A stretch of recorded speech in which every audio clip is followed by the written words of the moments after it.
Good afternoon, everyone. Welcome to our first budget session for the 2011 budget. I guess I'll start out by saying that I appreciate all the extra time and effort that everybody goes into to look over things, especially over this last weekend, I expect. And as we go through with the changes, whatnot that we've made, as far as an overall tone for the budget, I think everyone probably saw the budget speech and is familiar with some of the implications that were given. Eventually, I had an opportunity to attend the legislature that day and be there in person for the speech, which was interesting to say the least. And I think it's important that we recognize that we are in times of restraint, and that's certainly going to extend down, certainly not just the province, but to extend down to municipal budgets as well. And I think that out of respect for those that do pay our bills for operating and whatnot, that we do everything that we can to try and keep our operations lean and effective. And I would hope that administration has went about their calculations and allocating here in an effective way, and hopefully has some ways in which we can perhaps lessen the burden on our taxpayers. And while I appreciate that we made a commitment to keep our respective increases low and in line with CPI, if there was ever a time when we were able to come in under that, I would suggest that this is an appropriate year for it. So, with that, do you have anything you'd like to say, CEO Gowdy? Certainly. We have prepared this year's budget in accordance with your taxation preparation policy. So it is a CPI budget. Certainly, if there's direction to amend that, we can. As we go through, we have looked for efficiencies where we can, acknowledging the context of the economic environment in Alberta. But certainly, I encourage you to make your decisions on the merits of each individual request. Sometimes there's a tendency to try to achieve a zero-sum game. So to add to parks, you need to steal from roads, or that sort of a balancing game, or from one group to another. I encourage you not to go down that route and just look at each individual line item on its own. And at the end of the day, we will come back with scenarios as to how we can fund the things that you see value in, and I'm confident we can do so. So as you go through, please give it your best judgment, and we're open to any direction you have, including variance from CPI, should that be Kansas desired.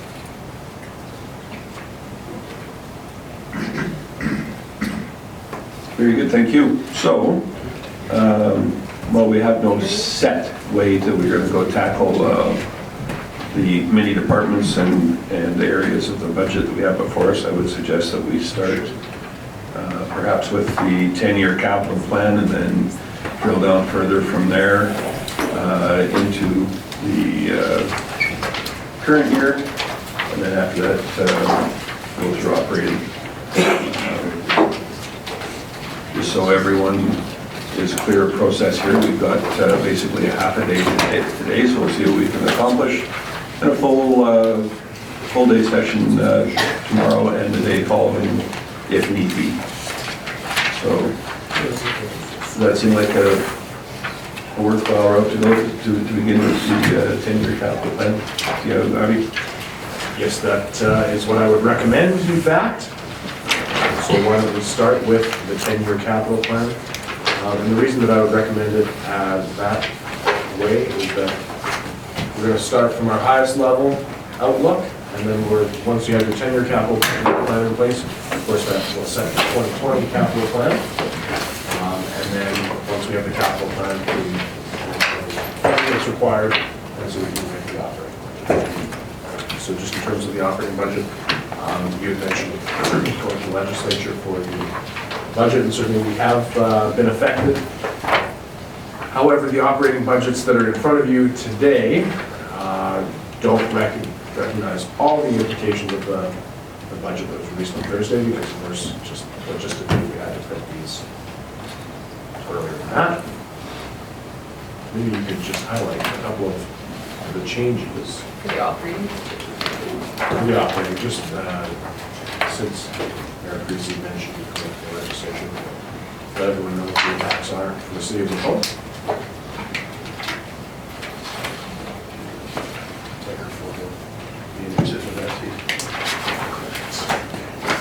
Maybe just hand it to me, right? Okay, so one of the big changes that we had not anticipated was the reduction of the provincial grant in lieu program. So this is a program whereby the provincial government formerly would pay the municipality grant in lieu that was equal to the taxes that they would have otherwise paid, because of course they're actually exempt from taxation. So they have reduced that grant in lieu by 25%, so they've essentially reduced their tax bill, their municipal tax bill by 25%. So you'll see that as kind of a theme throughout the budget if you haven't already, that they're downloading costs in a number of different areas. And then also, little things like this where they're actually paying less tax as well. And we also had a reduction of the employment grants, so that being the STEP program.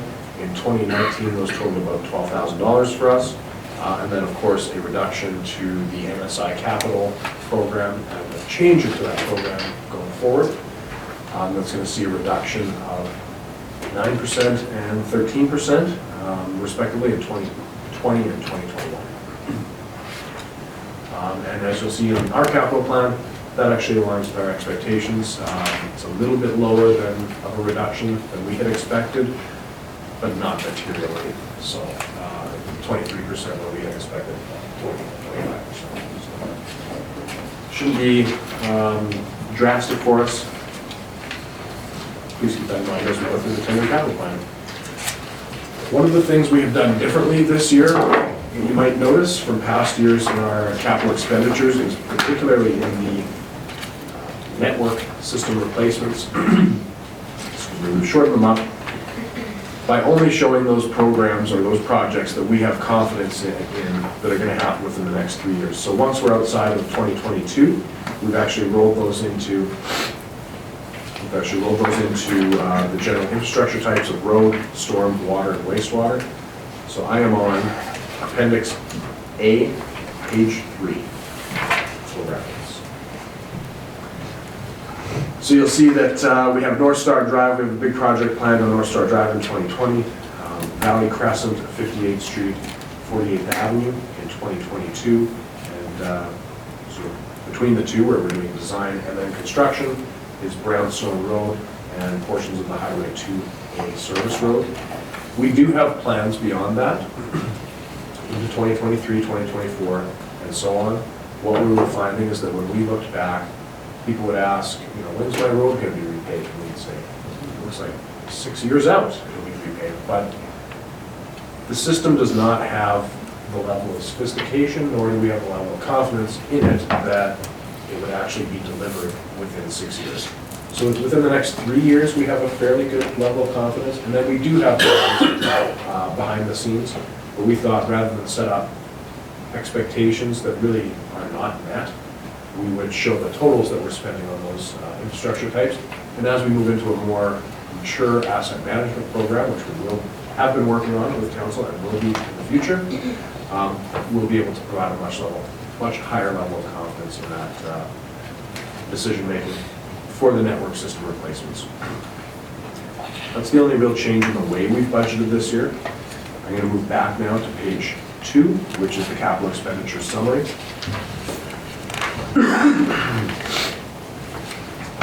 So you can see the total expenditures for 2020 to 2029 at the very bottom there, ranging from a high in 2020 of 11.6, largely driven by estimated building acquisitions, and then about an average of $5 million from there forward. We've broken those out, or we're mandated to break them out between engineering structures, which is things like pipes, roads, Those are the main ones. Buildings, which of course is facilities, excuse me. Equipment and machinery, which would include things like mowers and computers and actually kind of a grab bag of everything. Land improvements, which would be parks, trails, that sort of thing, vehicles, self-explanatory. And that's the summary that you see there.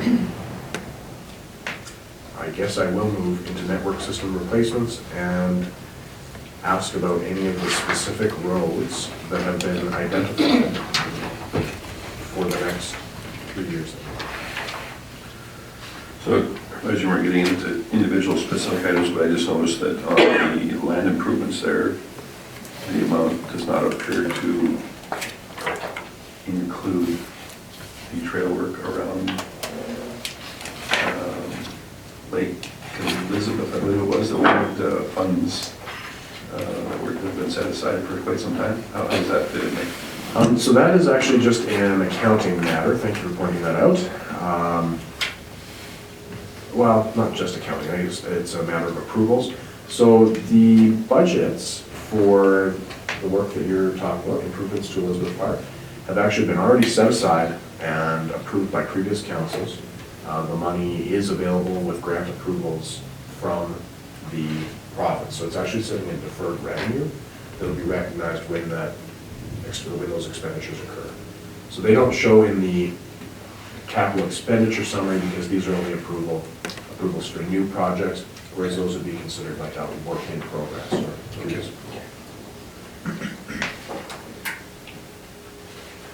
So maybe Director Thompson, could you just walk us through these roadway projects that are identified, the North Star Drive, Valley Crescent, etc.?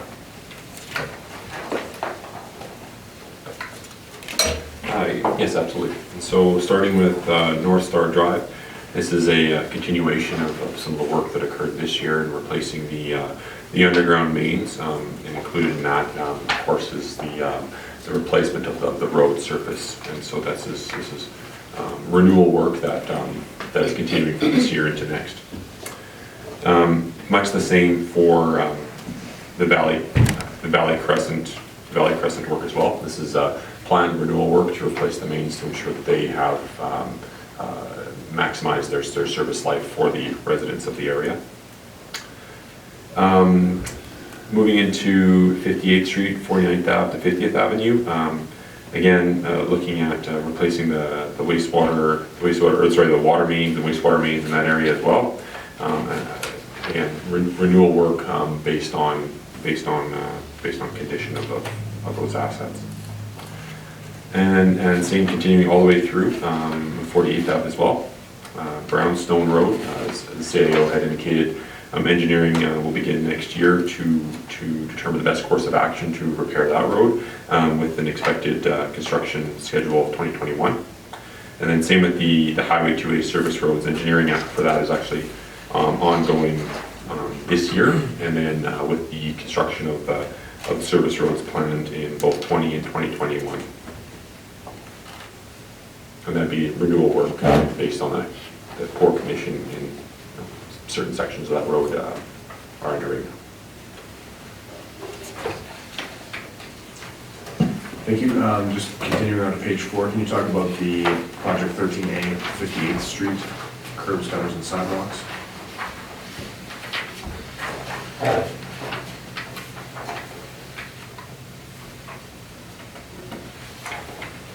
So this is the construction of a sidewalk from where it terminates right now on 58th Street. It just ends, and this project involves the construction of a sidewalk, maybe a trail, but down to connect to the trail system in the research center lands.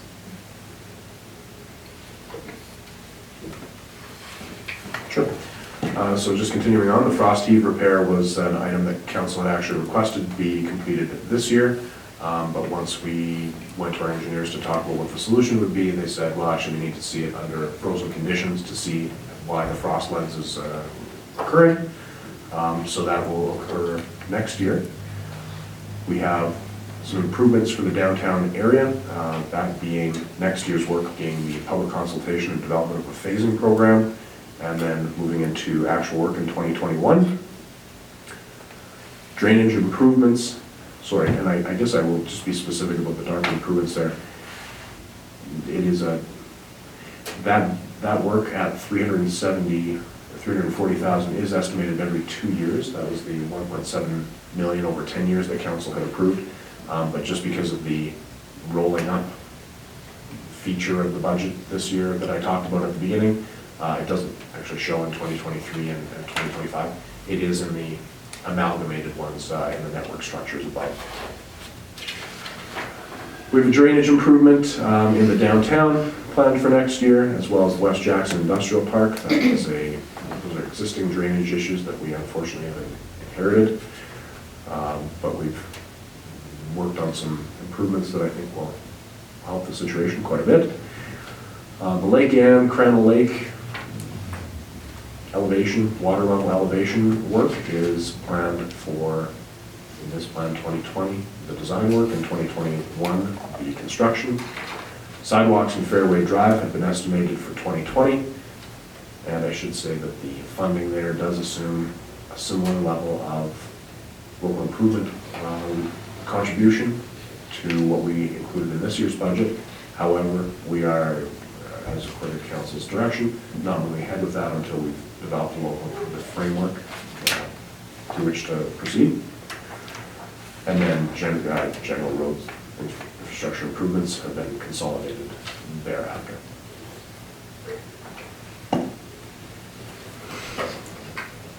Councillor Conick? Thank you, Mayor Creasy. So can I, just a couple things I want to clarify. So the alley improvements, that's behind Red Hot Threads, that little area in there, that's where that issue? Correct. Okay, perfect. Let's talk about Lake Anne.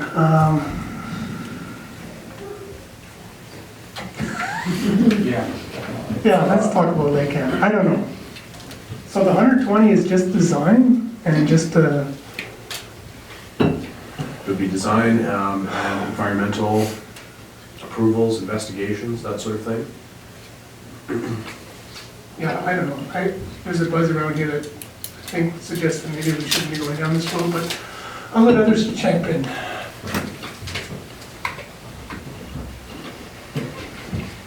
Councillor Gullickson? Thank you, Mayor Creasy. I have a couple questions, and one of them was regarding Lake Anne also. I mean, we have some real concerns about lowering the level of Crandall Lake and making it less of a usable body of water than it is now if we go shallower, and that's one of the things we would have to do, I understand, under that design. Is that not correct? So no, that would be one of the things we would be looking at.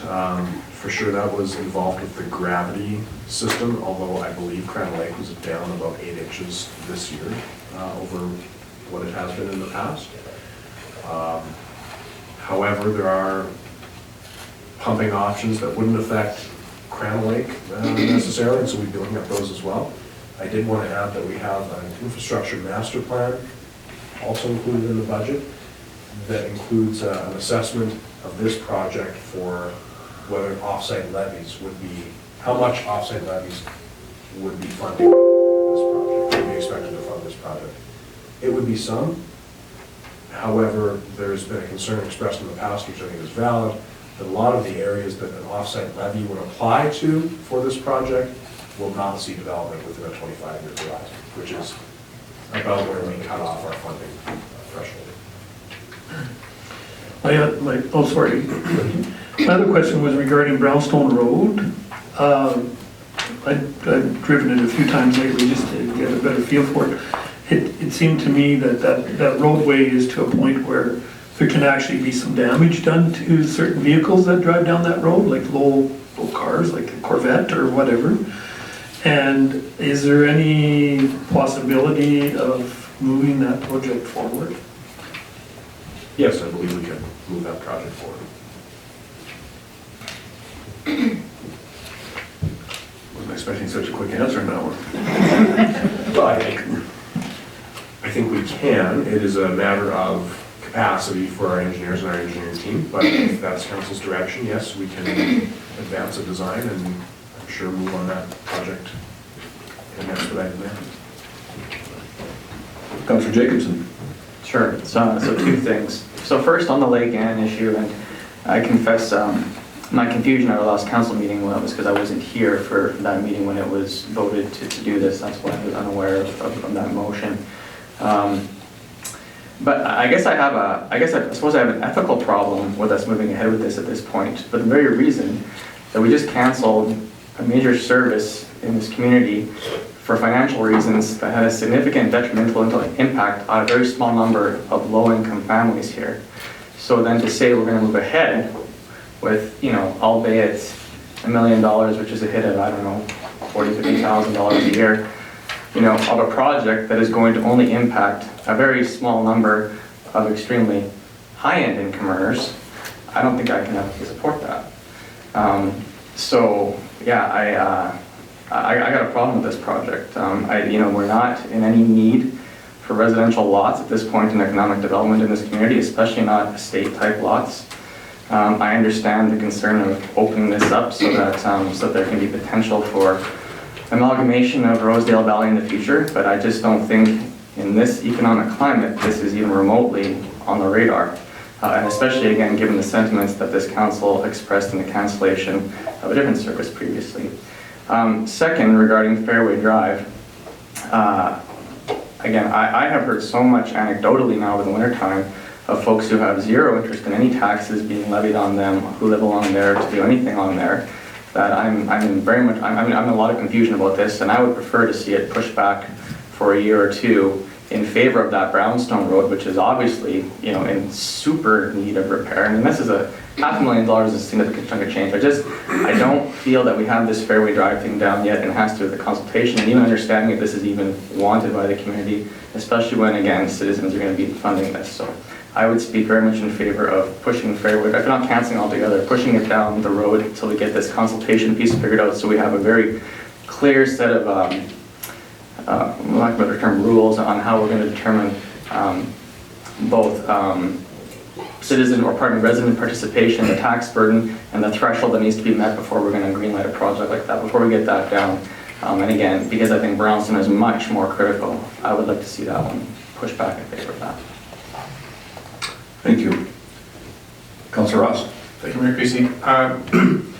I'll just concur with what Councillor Jacobson said to what he's discussed, but I'd like to discuss a little bit about the service roads. I know some require far more work than others because of the conditions it's in, but when you have the whole length of the service road, is there some of it that could be milled and repaved, that the base is sufficient to do that? So it's kind of bothers me sometimes when we do a certain part of it when you could have did it, all of it.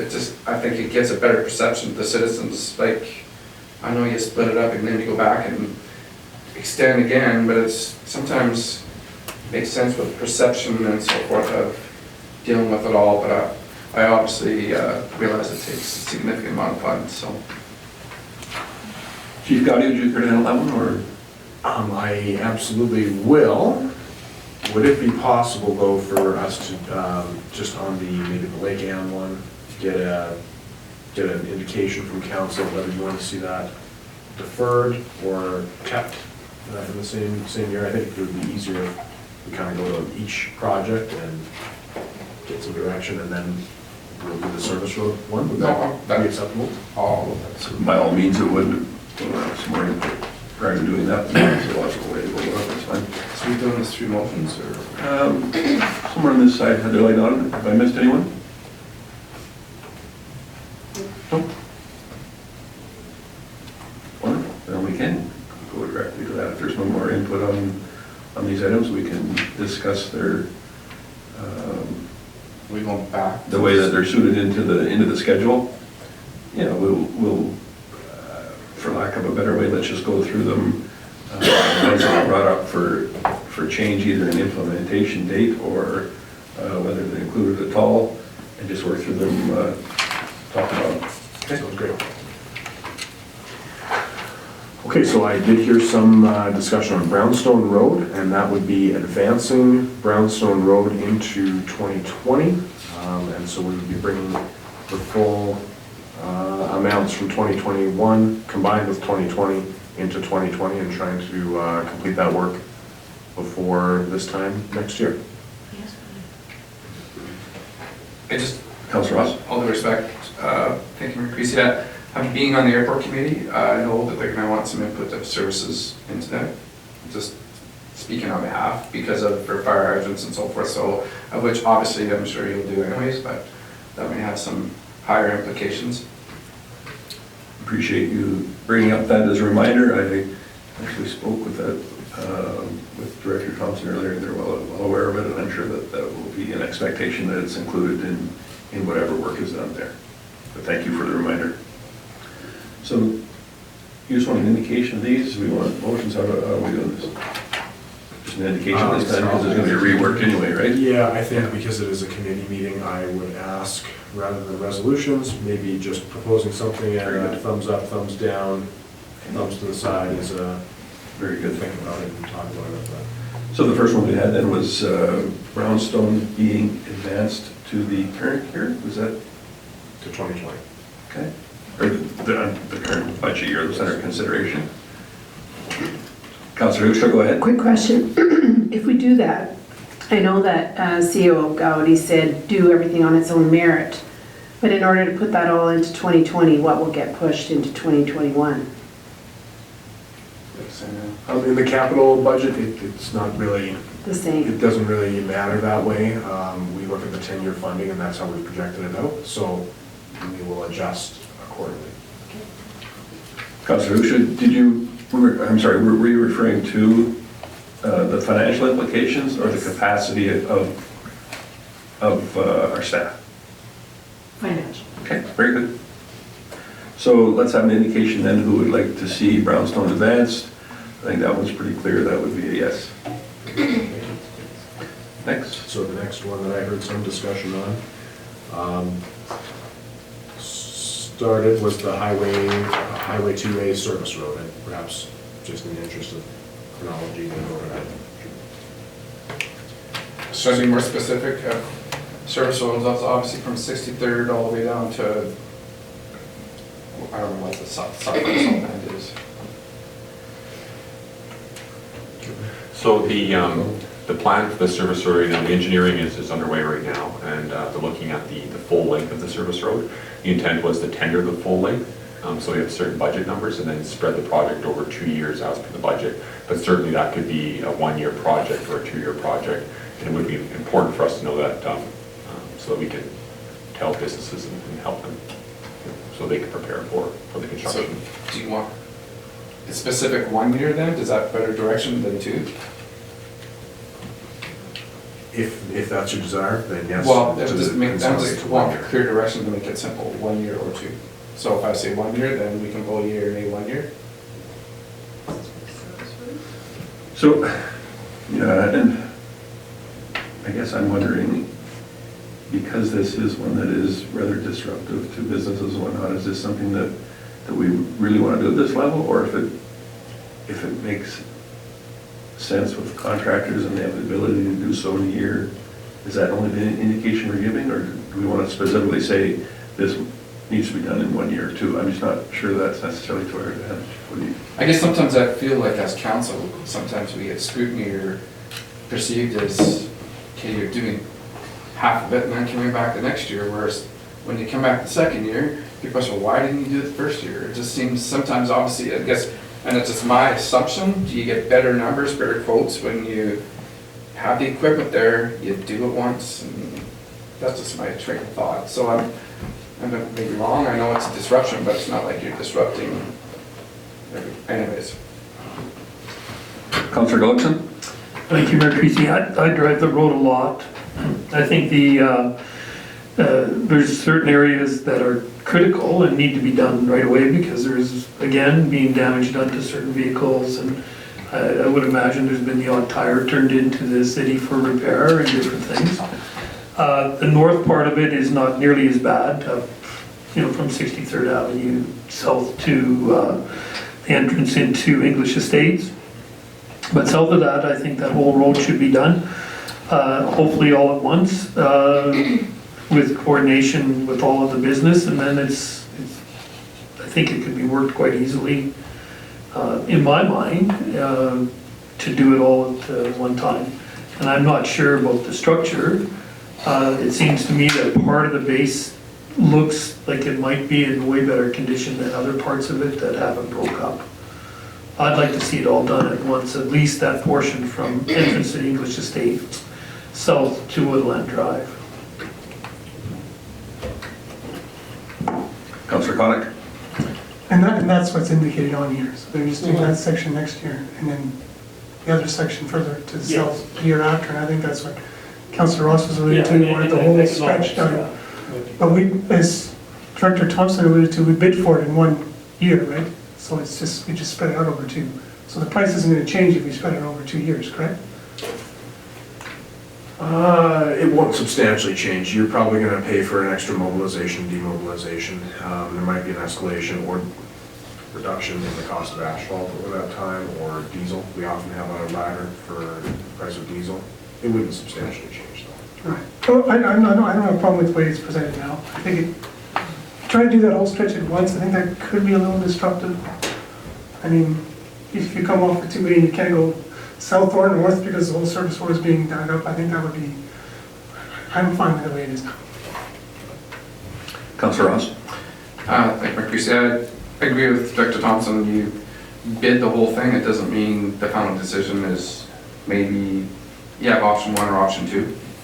I guess you do the engineering for the whole stretch from 63rd all the way to the far south end, and then council can make up the decision if they want option 1 or option 2 of doing it half or all. Does that make sense? So the challenge of doing it that way is just in terms of consultation with the businesses. It's tough for us to go to them and say, we may or may not rip up and pave the road in front of your business next year. It's easier if we have we'll definitely be doing it this time. In terms of phasing, I would expect that we will have in the contract that they will be doing shutdowns in a sequential manner, that it wouldn't be that you're coming off and can't go left or right. They'll do all the base work on one side, on one block, get a passable surface and move to the next base work, passable surface, and then come and pave the whole thing. So whether that's the whole job in one, or as we've shown it, half and half, our experience says, in terms of local capacity, half and half might be the more realistic option, but I'm sure we can go out and see if there's. I'd like to vote on the merit of the whole project as Councillor Gultz and myself have both brought up. Councillor Hibbs? Thank you, Mayor Creasy. I guess I'd like to add another consideration to dividing the project up, and I actually do support it being over 2 years, and I would suggest that maybe one reason to speak in favor of that is by moving it all to 1 year, you're also eating up that ability to work on another project, and so there are a lot of projects that are of merit, and I think that it's not really, I don't think it's necessary to get that whole service road done at once. I think it is a good idea to split it up. So I would definitely be speaking in favor of leaving it as is. That also gives you a little bit more time to deal with delays like we've seen a little bit this year. So I think that would probably be a wise decision, given that the importance of that roadway in our community. Anyone else? Councillor Ross? Thank you. I guess I could keep asking maybe engineers to see what Gowdy is doing less projects and doing more once. Do we not get better quotes and more efficient use of more efficiencies by doing the bigger project being it done once rather than, because obviously if you start doing a whole bunch of small ones, it just doesn't seem efficient to me. And I would assume we would get better use of tax dollars by doing bigger projects over at once. And okay, if we're going to North Star Drive, let's do it all what's needed over 1 year. Yeah, it's disruptive, but I mean, you're not going back. And then maybe you can ask that question, you get better quotes, is it more efficient? I think you do typically get better quotes with higher quantities. Often what we see though, when we're putting these projects into place is that the friction points with the community maybe aren't so much about saving 100,000 on 2 million or 3 million of work, but about the impact to their business and the impact to them driving around the community. And so I think that's probably what's driven this recommendation more than the dollars. I think you would save money probably if you do it all in 1 year. It's just about those other factors, the impact to people and the businesses. Councilor Ross, I think you bring up a great point, but I wouldn't suggest that by dividing this particular overall project into two makes it a small project. That is still a substantial amount of work in two, but I think in general you are absolutely correct. Is that a fair statement? Yeah, there's probably thresholds where you're paying, where you're sort of like into the bigger project versus a smaller. I would say both of these are fairly good-sized projects for Central Alberta. Certainly there's contractors that can do all in one as well.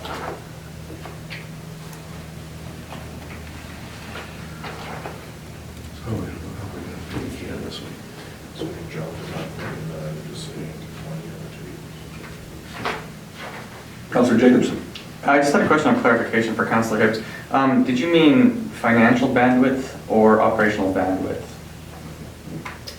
More financial, probably. Well, maybe both, actually. And maybe just a clarification from CEO, then would it in fact impact financial bandwidth to do it all at once? You might be actually into a range where it would, to be honest. Usually you can shift things around quite a bit, but here, when I'm just looking at the network system replacements budget that would end that year, if we are moving all the brownstone work already into 2020, if we were to move all the Highway 2A service road work into 2020, that actually leaves very little network system replacement work in 2021, and some of our grants are tied, like have some restrictions on what they can be used for. So without knowing for sure, I would say yes, at that point you might be affecting it. Although there is some work for 2021 in West Jackson. There's a possibility of it, but it wouldn't be a great impact.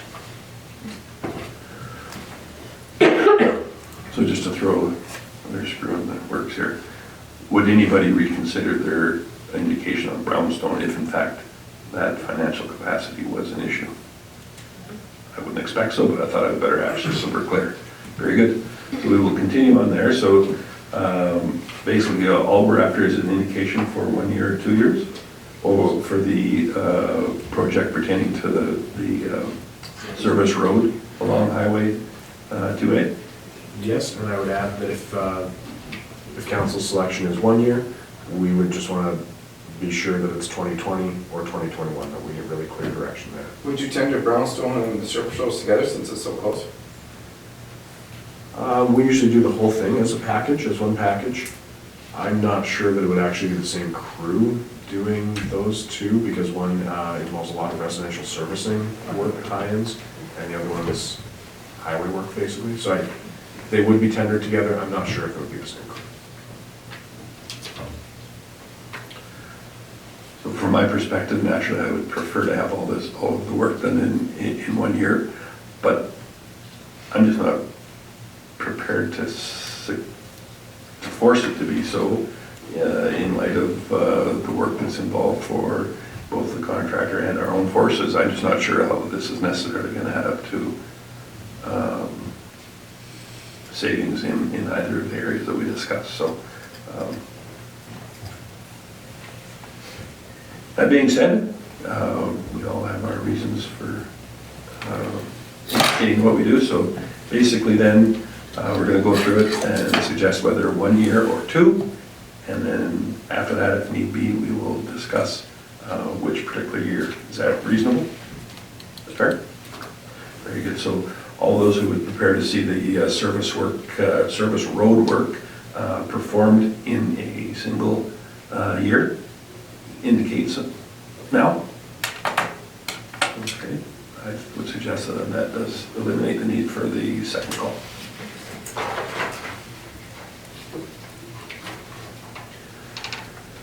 All right, then I heard some discussion on the Lake Anne, Crana Lake gravity feed storm main, which is currently scheduled for $120,000 in 2020, $880,000 in 2021.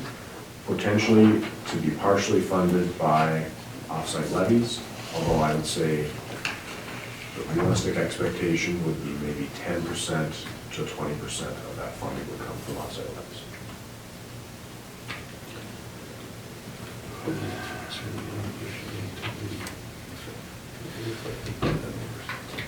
The directly affected landowner knows that this is in our proposed capital plan, but that it is not a final plan until it's passed through council.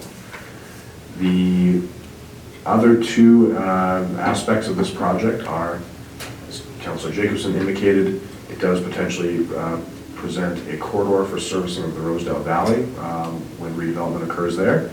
And it also will help to maintain the Elizabeth Lake Trail, which was indicated as one of the top recreational facilities in our recent citizen satisfaction survey. And of course, it gets muddy because of the rising water levels. So work is needed there somehow to maintain those trails as well. Councillor Ross?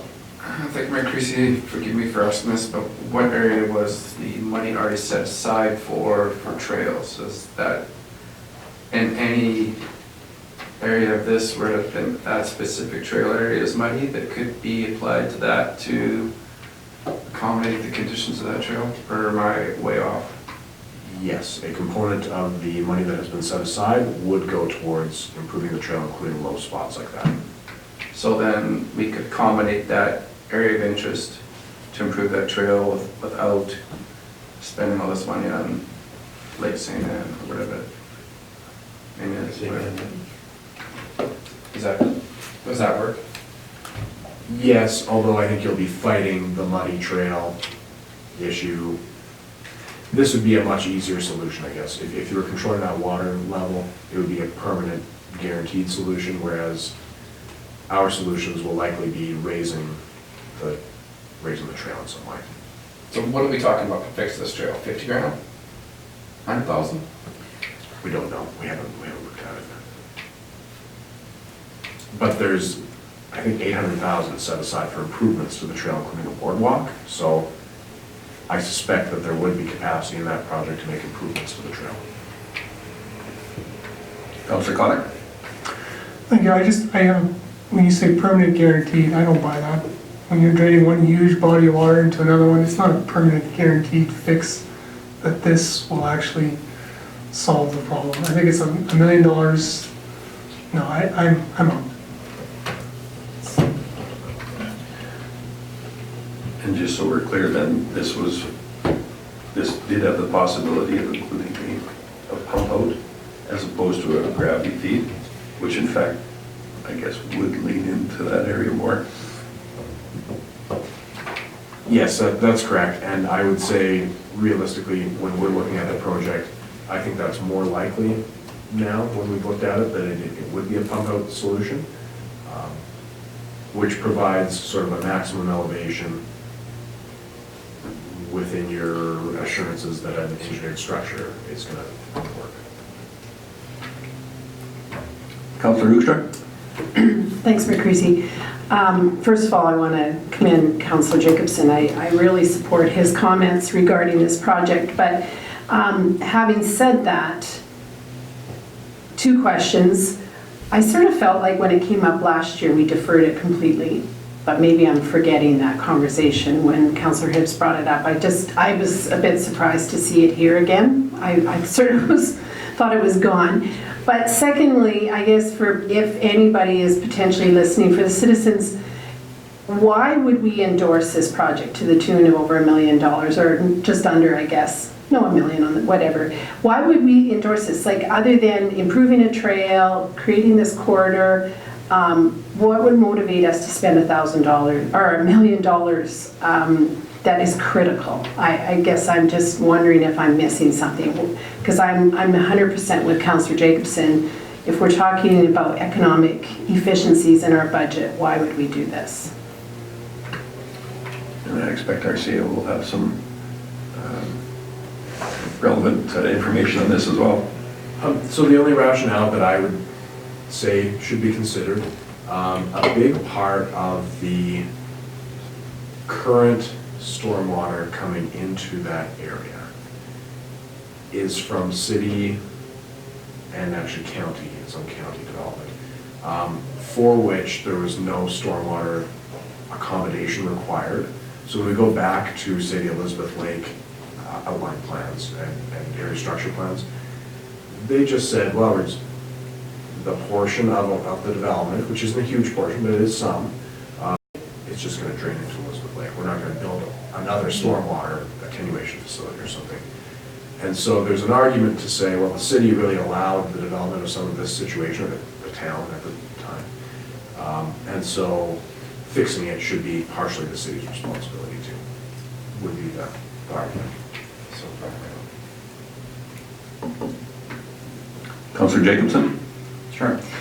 So, from my end of it, just to expound on the comments you made earlier, I mean, I would like to see it just kicked back, because I do acknowledge that down the road, this may be very economically expeditious to do. I just don't see it happening right now. I look to the most recent example we have, where we paid about $1 million for stormwater management in the lake, which is of course at Henrich Pond. And there was literally impending economic development that was being held up of a type of development that was critically needed in this city to serve a very specific demographic that was critically needed, right? So, and I mean, we all hope down the road, Rosedale Valley, that something can happen there and it can be brought in, that would be great. But, you know, I don't see that on the horizon in the next 5, maybe 10 years, I don't know. But I would suggest that my own thoughts are that when that needed economic development piece comes into play in a demographic that's clearly ready to, or primarily clearly needed within this community, then I think we should look at that. But again, you know, to spend $1 million essentially, you know, to maintain a trail system, and for the reasons I said earlier, I couldn't support that. So I would just be in favor of, again, kicking it back until conditions change in such a manner that whatever council at the time deems that it's relevant. Thank you, Councillor Hibbs. Thank you, Mayor Creasy. So of course, my reasons haven't changed. It's the reason I spoke against this in the first place. And I would also concur that this needs to be moved back, and I would suggest that it needs to be moved right to the very back, so at least 10 years out, because, like, you know, given the inventory that we have, we've talked about this, that isn't the area that's going to be the big pressure point. I think we made the right decision with, obviously, the Henners, because that was, if we had not proceeded on that, that would have held up development, like large development and continued development. So yeah, I'm not going to reiterate all of my arguments for that, but I would suggest that we need to move this right to the very end of the capital plan, if it actually even stays on the capital plan, to be honest with you. But let's maybe make it a placeholder and put it right to the end.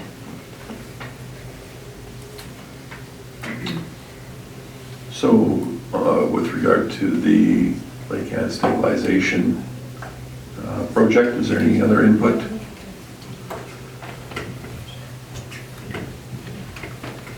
Director Duke? No.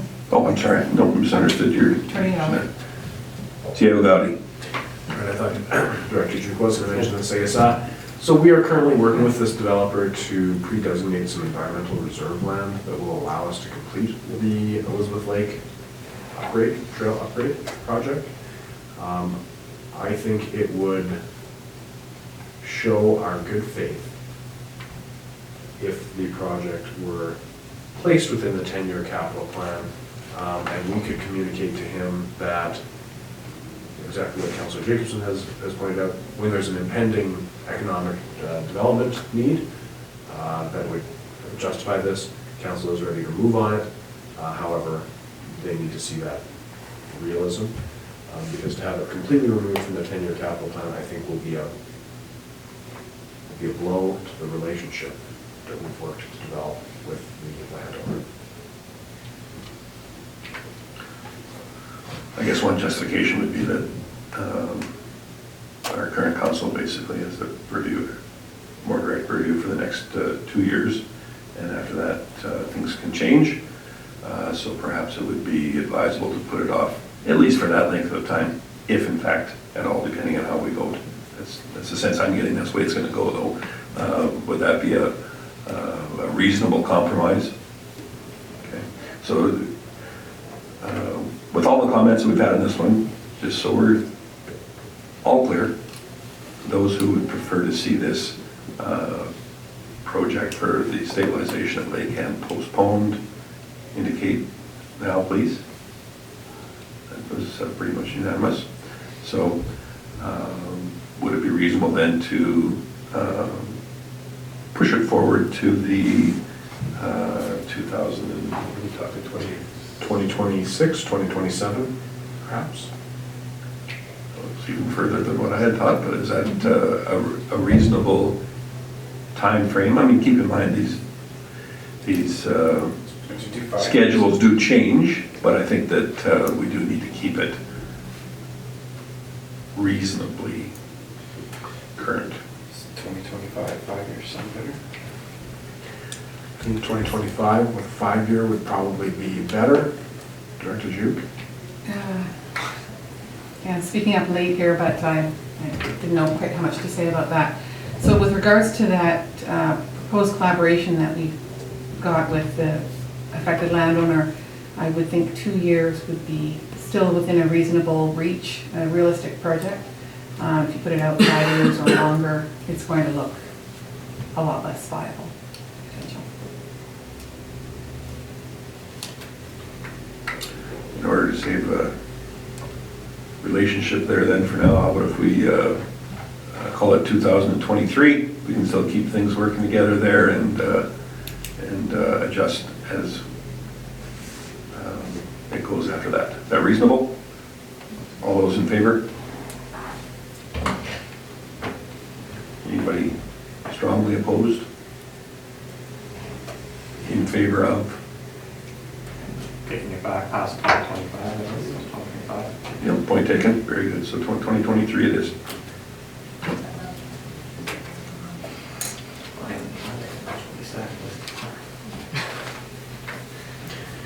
And Okay. the next item? The next item that I heard discussion on was Fairway Drive. Fairway Drive, specifically the sidewalks. Currently scheduled for 2020, $553,500. And if I recall, 30% of that is estimated to be local improvement funding. Thank you. Councilor Hibbs? Thank you, Mayor Creasy. So I just had a question, sort of a little bit more general, but it does involve sidewalks. Is that the only project that would involve the use of the local improvement tax out of these projects that are listed here? Just because I see sidewalks obviously listed numerous times, but is it the only project that would be requiring that form of funding? I think that project 13A on 58th Street at the top of that same page, which is sidewalks in the west side of 58th Street, that Director Thompson spoke of, would be a possible fit for the framework that would be developed. I also know that when Fairway Drive sidewalks first came up in 2016, we did an assessment to look at all areas within the community that are lacking sidewalks on both sides of the road. And there are some other candidates that I think would be considered under that framework.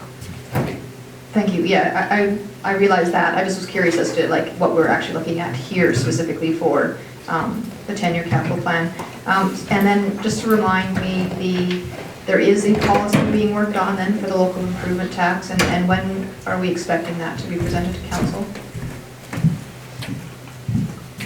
Thompson? Sure. Q1, so we said it's the first quarter of 2020, working towards bringing that policy back to council.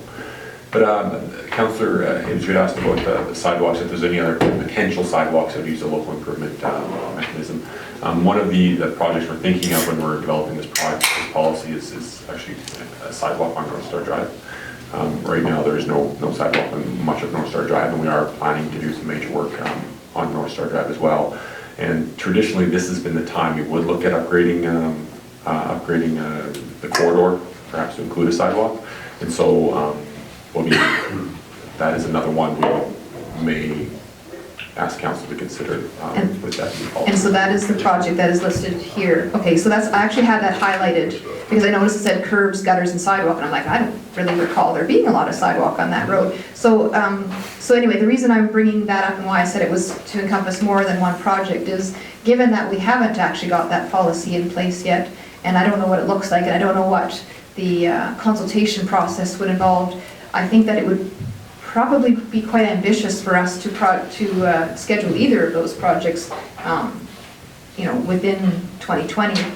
Certainly the Fairway Drive one anyways, I guess we could maybe talk about North Star, but, so I don't know, I guess without getting into the specifics of a policy that we haven't been presented with, I guess for me that's a bit of the conundrum, and so I guess I'd like the rest of council to sort of give that a think as well, but it's tough to say we're gonna go ahead with a project and we don't actually know what that would look like. We haven't secured the funding for it. That hasn't all been sorted out yet, so I guess I'm just gonna put that out there for some thoughts.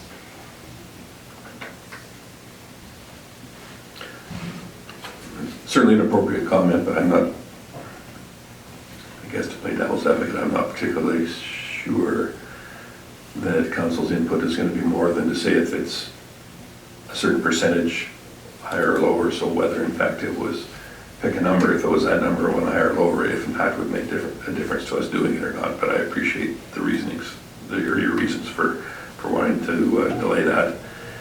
The Fairway Drive project, someone mentioned earlier about combining this with road replacement and underground replacement, and I would much prefer to see it be considered at that time than I would a specific item on its own. I know we had lots of good input for and against on this particular project, but given that it's been 30-some years without, I just don't know that doing a special project for sidewalks only in this particular area is in our best interest. And I would suggest that we consider postponing it until such time as the complete replacement is being considered, which is at the time at which we do other areas in general. So that has been our practice in the past. I worked on a project a few years ago on 45th Street where similarly there was sidewalk lacking on both sides of the road. And when we're doing a major road reconstruction project, it's actually an incremental cost to add sidewalks, and so at that time council had elected to just include it. It is, I think, a much easier decision and much less disruptive to the residents to combine it with major road reconstruction, as we've proposed to do with North Drive.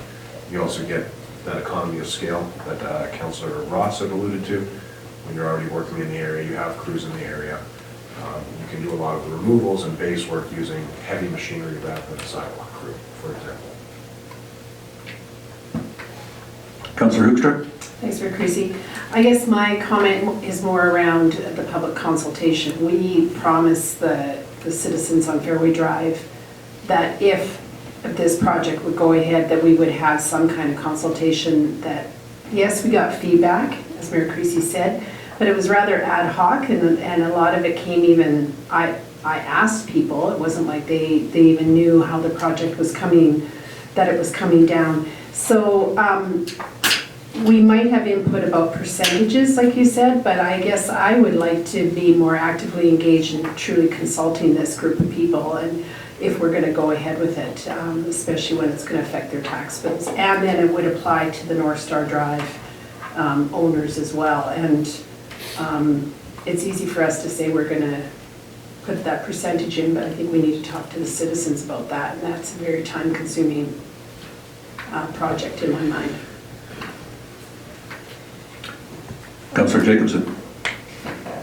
Sure, a couple comments, but first, perhaps CEO, can you remind me, because I genuinely forget, this project, did it come about through like citizen impetus, like there's a concern here, we need to have this, or did this come about because of what was going on with planning for the west side of Old Mill at that time, and this was identified as the way, while we're here doing this, let's kind of look at this?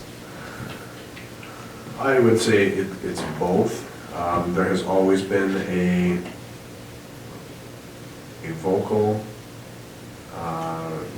few property owners, select few property owners impacted on that roadway who have advocated to us to address speeds and pedestrian safety on that corridor. When council saw that there was an opportunity through the West Area Servicing Project, or initially thought there would be an opportunity, then that became sort of a okay, we will go ahead with this, then the west area servicing ended up being completed by Trenchless Technology installation, and so I believe it is a carryover from Yeah.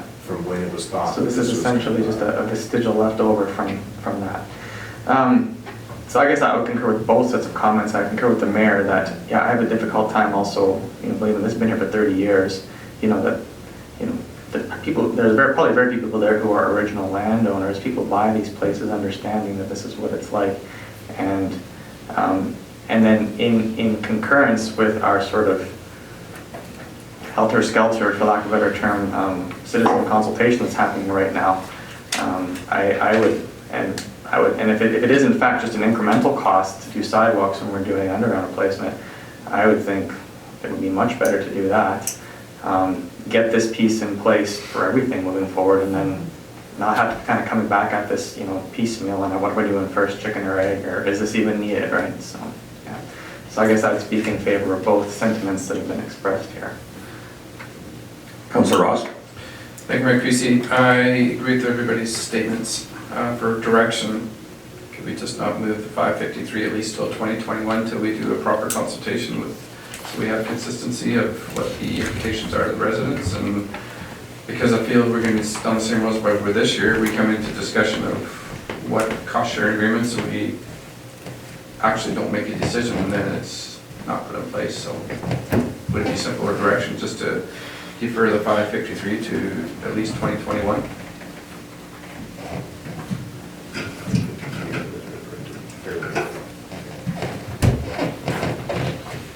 I just wanted to reconfirm that the number that you quoted, 551, that was to do with Fairway Drive, so perhaps we will tackle these one at a time, so it's at least confusing.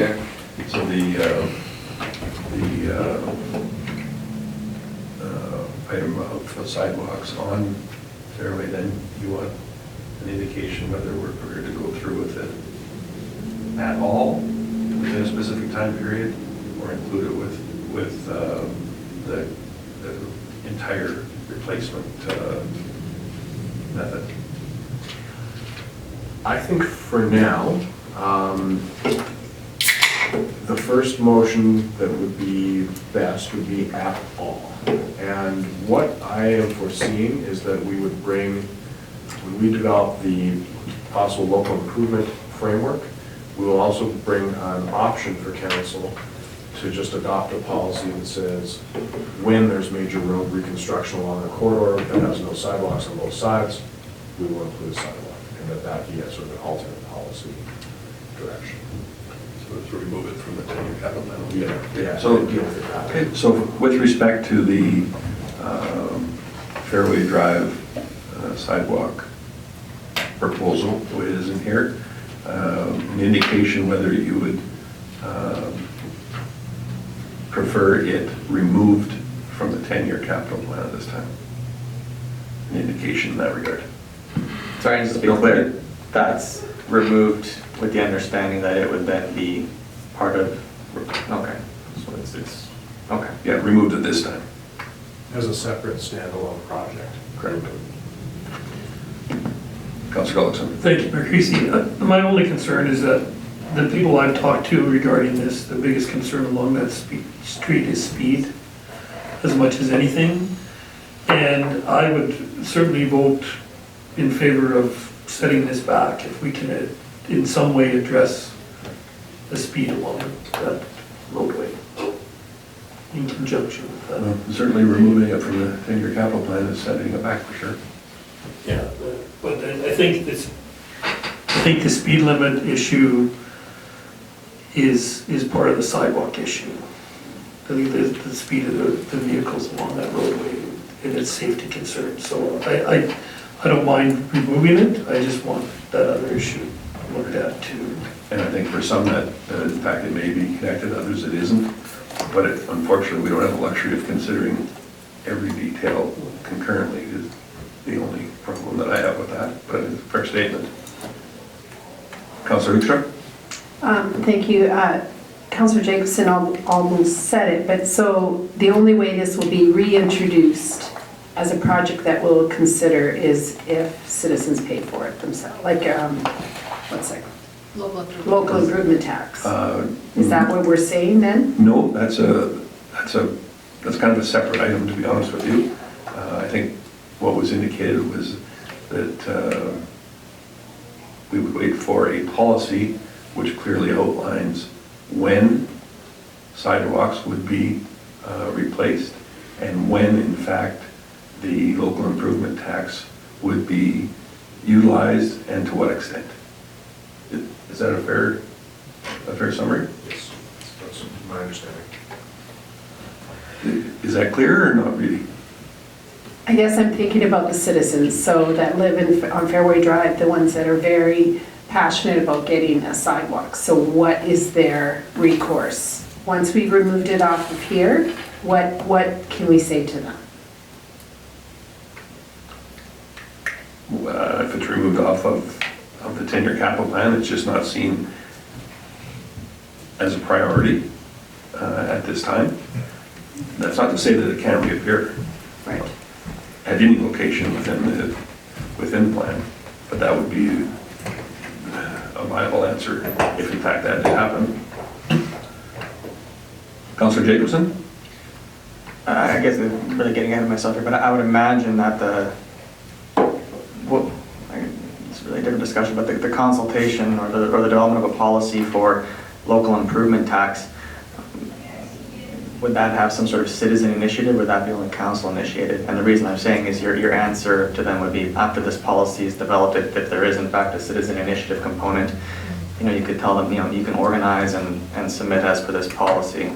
I would imagine there would at least be discussion about that at that time. Yes, I would say definitely within the framework, we would be open to citizen-initiated local improvement discussions. For sure, that would be a component. Councillor Hibbs? Thank you. Yeah, that was going to be my comment too. I guess when you're developing that policy, to make sure that you do leave that window open. If you say that it can only be triggered by the fact that you're redoing the road in that area and then subsequently also doing the sidewalk, then that's pretty definitive. But if you say that there's also option B, which is you can petition to have your sidewalk put in place even though road work isn't being done, of course, obviously the understanding be that it'd be more expensive to do that way, but that should be an option at least so that people have the ability, like the Fairway Drive people, to bring it forward and then we can have that, initiate that proper consultation, however it's laid out in the policy. So thanks. And certainly fair statements. I mean, let's keep in mind that policy isn't a policy until we make it so. So we will have input on that at a future date. But for now, we are faced with the question of keeping the Fairway Drive sidewalks in this 10-year capital plan as outlined or not. So we need some indication on that. What's the question? The question would be, do we want to remove the sidewalks from, at this time, from the 10-year capital plan as outlined here? And that was a clear yes. Okay. So then, at a future date, once we have these policies in place that we've discussed, we've had ample input on there. If it's seen fit, then that particular project could be reinstated for future consideration. Fair enough? Very good. What's the next one? We are now into engineering structures replacement existing. So we have there a replacement of a vault, that is a water vault in 100 acres, replacement of the pump house B reservoir, scheduled for 2022. Upgrade of the access road at the airport, I think that is actually the taxiway specifically. Director Juke. The access road, sorry about the timing there. The access road at the airport, and then we have various at the airport.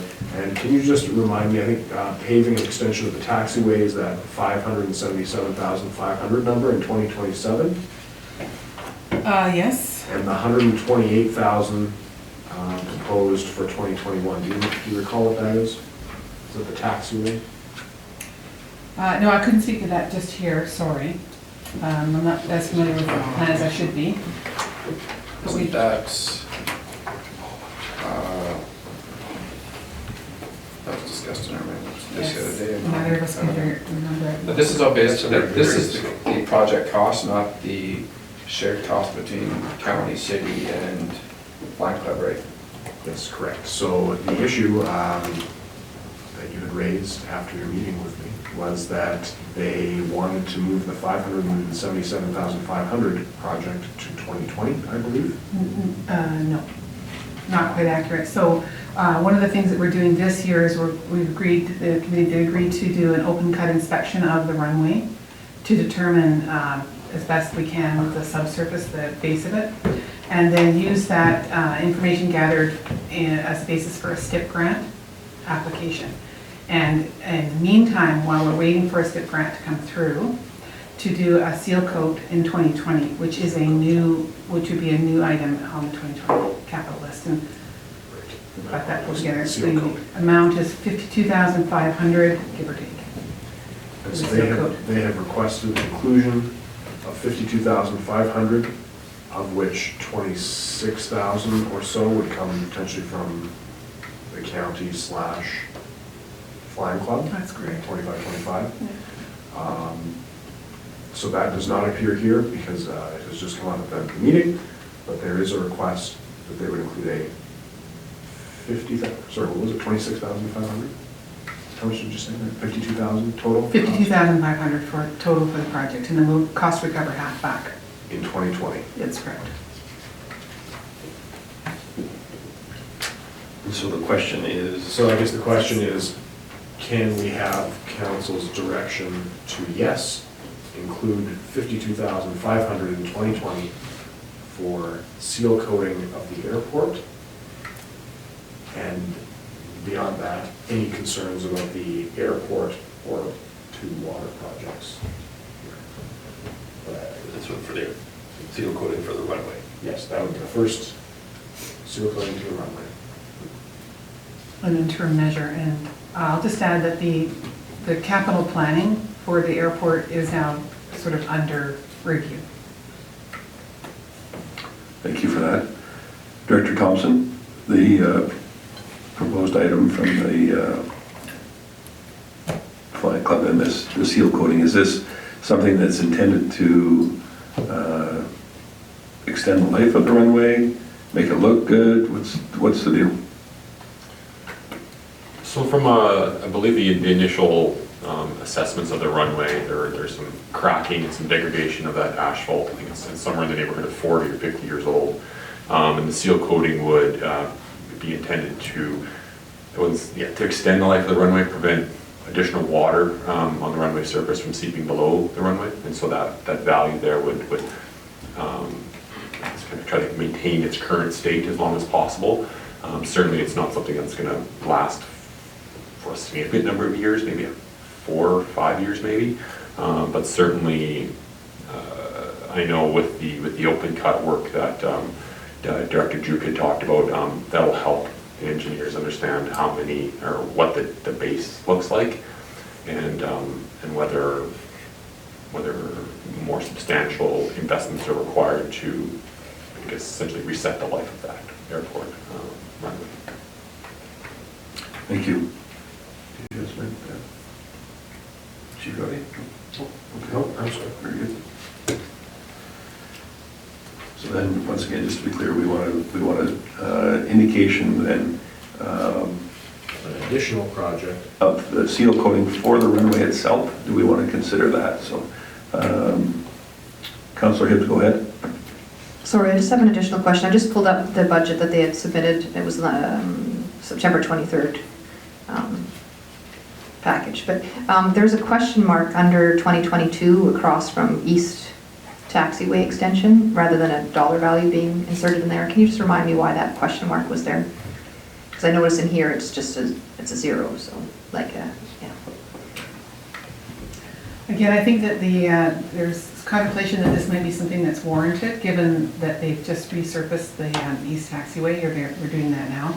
But I don't think that it's determined yet, that it's either the cost of it or the value to the Flying Club, whether it's warranted or not. So with that specific item as to the seal coating for the runway itself, the inclusion of the 52,500 in the 2020 year, we have an indication of those who would like to see that included. And those not. So we would, the next version, we'd like to see that included, please. So I guess I would ask if there's any questions on the, I don't know if there is on the Parkland Acres vault. That is a safety issue that you can't access the vault right now, which is the meter vault for the water loop. Pump House B is the replacement or remanufacture of the reservoir near the hospital. And that is all for this page.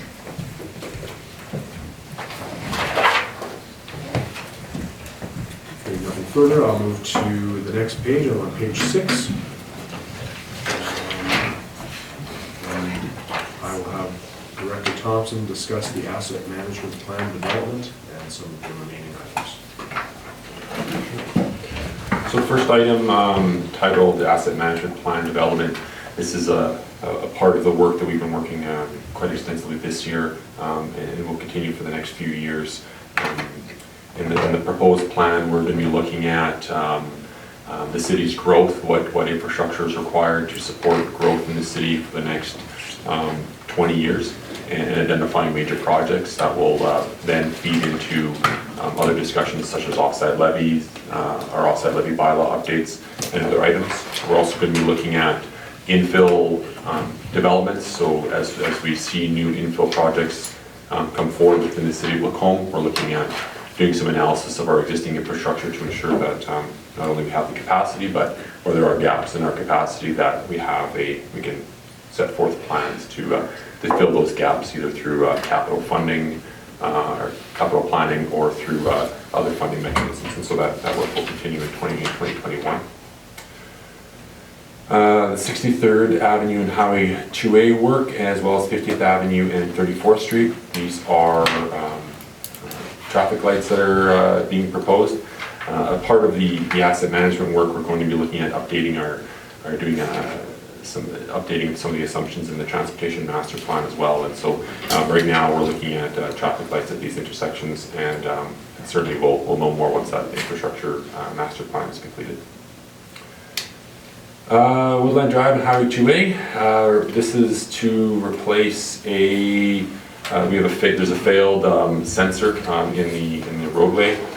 It's a traffic sensor, and so this is to replace that sensor there. And then the next two items are related to the CP rail improvement report that was presented to council earlier this year. This would both comply with if proceeded, comply with the requirements of the 2021 regulation, as well as enable the city to proceed with whistle cessation applications. Director Thompson, before you go on with that one there, the Breccia line in the 2021, the 530,000 was for what? That is to put a sort of controlled crossing at the Wolf Creek Drive and Wolf Creek Drive crossing east of Highway 2A. And you know, I was mixed up in these line namings. Thank you. Area 12, offsite infrastructure. This is for the installation of a sanitary sewer lift station in the north end of Lacombe. This would be tied to further development within beyond the current Caris development that is currently under construction. Any further development beyond what's there now would require a sanitary sewer lift station. Any other items regarding the makeup air unit is from our facilities group requiring a life cycle replacement of the current air unit. So just so I'm clear with the north end lift station proposal there. The figure here is 1.163 million. So I guess I just have to question the accuracy of that number, as much as I would like for it to be $1 million. I don't know that we've seen a lift station in recent years put in for that kind of money. Is there, what's so drastically different about this one? So these numbers would have come from an assessment done in 2013 likely. And so we will be looking at updating those numbers with the asset management work that is also proposed to ensure that we are accurate there. But certainly I agree, the $1.2 million is on the low end for a lift station. Okay. Maybe we could just check to see if in fact that was just perhaps just a typo, because as much, like I said, as much as I'd like for that to be true, I find it very hard to believe, so. We'll just do some quick checking and find out some similar sized lift stations for other municipalities and update the number accordingly, because we do want to be as accurate as possible, getting a more thorough estimate of things with our asset management. And then back just to the first item, given that this is a capital estimate specifically for the asset management plan, the $150,000-$60,000 specifically was for what?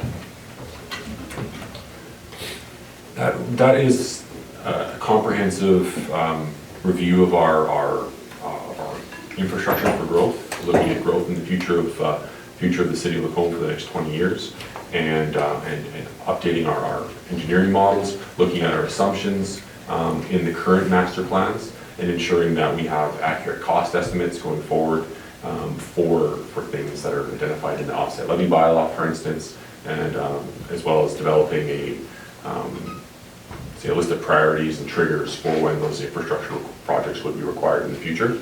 It also looks at infill growth.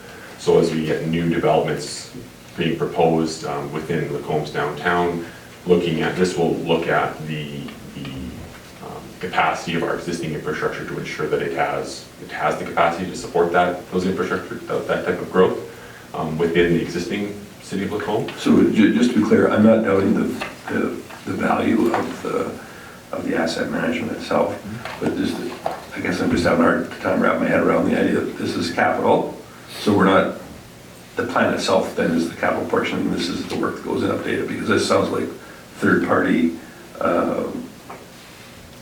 work that's being done, I'm assuming, for a good portion of this dollar amount. That's the justification. Is it the plan itself is considered a capital asset? Yes, so when you capitalize the plan, the cost can be recovered partially through your offset levies. That's why it's shown as such. Okay. If it can be capitalized, then you can recover some of the costs from development in the future. And I appreciate that. It's just interesting to wrap. It's not a traffic light or a machinery or whatever. So I wouldn't say it's not anything, and I'm not doubting the value of the capital asset management itself. It's just, if that's the justification for it, that makes better sense to me then. Everybody's on board with why that is in fact in here? Okay, very good. Any direction with any of those items? Director Thompson, I kind of interrupted you. Were you finished? Absolutely, I just wanted to be sure that I was answering your question in an effective way, and CAO guy is able to do that. Wonderful, thank you. Okay, moving into the next page, the majority of these are pump rebuilds, rooftop units, and things that we budget for, but of course, we don't typically proactively do it. If we're able to, and it's not a critical item, we'll wait till it fails and then replace it. But these are our expected life cycle replacements. The two items that I will draw your attention to, because they're a little bit larger cost, and one of them is an increase in service. The first is the retiling of the tanks at the Aquaplex, planned for 2022. I think that will actually be overdue by 2022, but given the size of the cost, we wanted to put it in a reasonable time frame. The actual pools themselves. Yes. I think people are wondering what the tanks. That's the actual pools themselves that are being retiled. And then the other one is the ceiling sound system upgrade for $215,000. That's identified for 2020 in Arena 1. That is an improvement to We're hopeful, actually, that we're getting a dual-purpose product that's going to provide a little bit of insulation value, as well as some sound attenuation to improve the sound for the spectators in Arena 1. And the insulation factor is the cost of that could potentially be recovered partly through a grant that we're pursuing. Right, partly through a grant and then energy savings as Energy well. savings as well. There should be. Yeah. So- It's not So, large, I mean.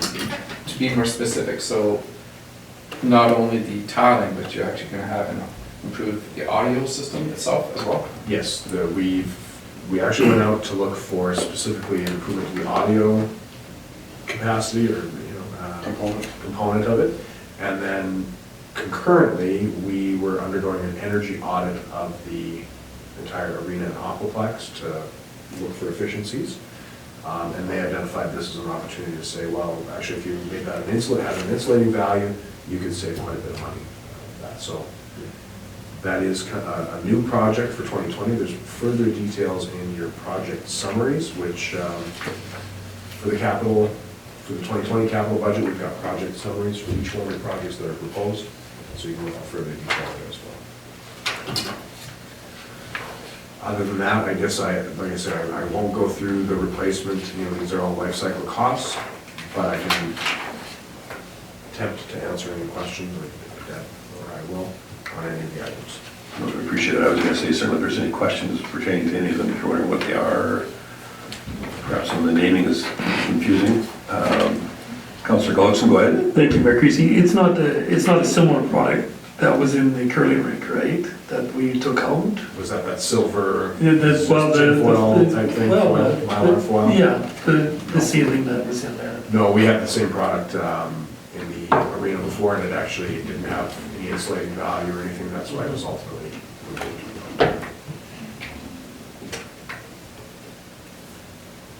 Are there any other questions for any of these items here and explanations required? Director Jubal? I just wanted to point out a couple of other ones that are potentially eligible for the grant that we're pursuing. One is the arena hot water tank replace, and another one, the one we mentioned, and then arena furnace replacement as well. Those three, we believe, that the one we mentioned and those two others, potentially grant funded partially. Wonderful. Appreciate that. What's next? Page 8 is next, and I expect there will be some discussion here. We will start with the smaller items and then leave the Public Works building to the last. I'm sorry, I kind of skipped ahead, but here they're wanting a second pumper truck, when really where are they gonna put it before they have a new building? I did skip ahead, but I mean, they want a new fire hall in 2024, when really they don't have room to put a new pumper truck that they want in 2022. It just didn't make sense, so. I would have to look to Director Touche, pumper truck. Is that the very last one? Which page are you on there? Sorry, I was talking ahead, but the two and two together doesn't make much sense when they don't have enough. Probably replacement, it's not a replacement. It is No. a replacement, actually. It says second pumper. Is that a replacement or because they have the aerial and a pumper, they don't want? It's a replacement for the last pumper. We're actually pushing it back a couple of years. It was due for this coming year, for 2020, but we are moving it back to 2022 due to actually the quotations came back with an increased price as well of 125,000 extra. We only had 500,000, sorry, in there from previous years as the replacement, but now it is 625,000 due to cost increases. Okay, my So apologies. that is even though it says second city pumper, that is a replacement of an existing second city pumper? It is. That is what's the situation? Okay, so I'm just going to jump back to page 8. There is some SCADA work you'll see under projects. There's a number of SCADA projects that are identified for different buildings. That is really probably best to consider as one project, and that is, it's called supervisory control and data acquisition. And so it is a way to monitor and control your major utility facilities remotely and digitally. And it gives baseline data that you can look back on for history. We also have a lean-to at the Public Works shop. I think that is a leftover from the past, because of course if we have a new building, in the cost is all the associated facilities, so I apologize for that. Can you please we have a dry cooler upgrade at the LMC, and I will let Director Juke speak to what the dry cooler will do for the users and occupants of that facility, and then also the cafe kiosk fireside lounge improvement. All right, well, if we were at the gala on Saturday, you might have got a little warm at the end of the evening. That is because the LMC is the way the heat, the HVAC works. The air conditioning cannot be used when temperatures drop to a certain level. And so all through winter, all of the events that occur there, if the temperature in the room rises because of the people in the room, the only way to cool them is to open the doors, which then of course conflicts with the heating of the rest of the building and kicks the heating on and makes the situation worse in some cases. So this is an air exchange essentially? This is a solution that doesn't involve any liquids. It goes on the top of the building, and it will ensure that we are able to keep the room temperature where it needs to be, regardless of what's going on inside the room. And then the the cafe kiosk and fireside lounge upgrade. As you're aware, we've now got an occupant in the cafe kiosk, but they are struggling a little bit with the size of that space. It's very small, and they're not able to use the kitchen. We made sure that was part of the lease. So one of the thoughts was that they would take the lease for a year and hope for an upgrade or an improvement to the size of that area. So there's been a design obtained that shows an increase of the area, which we know by how much. But it'll improve the, it'll close off a door to the library that's right beside the kiosk now, but it'll increase the size of the kiosk by about that much space. And we're hoping as well to do a little bit of furniture upgrade in the fireside lounge, just to make it a little bit more of a relaxed atmosphere, rather than just cafe tables and hard chairs, a little soft surfacing.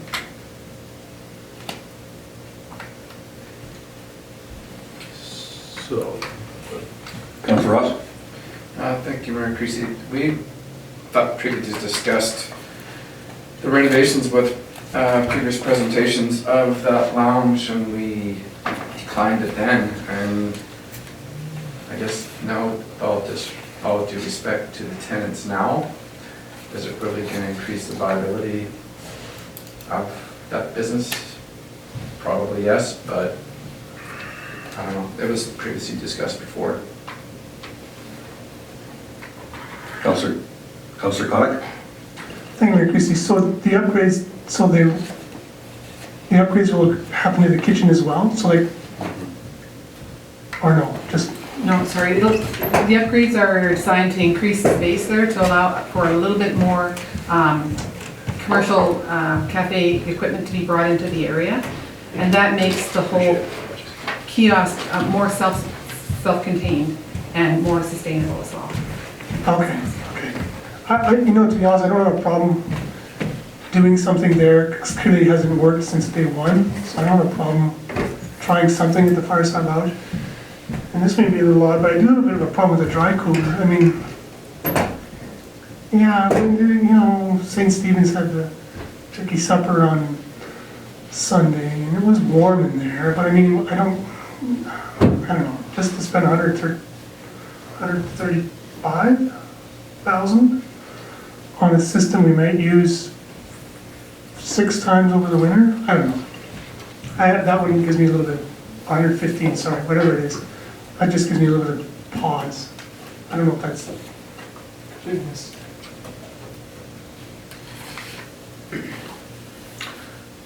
Certainly a fair enough comment,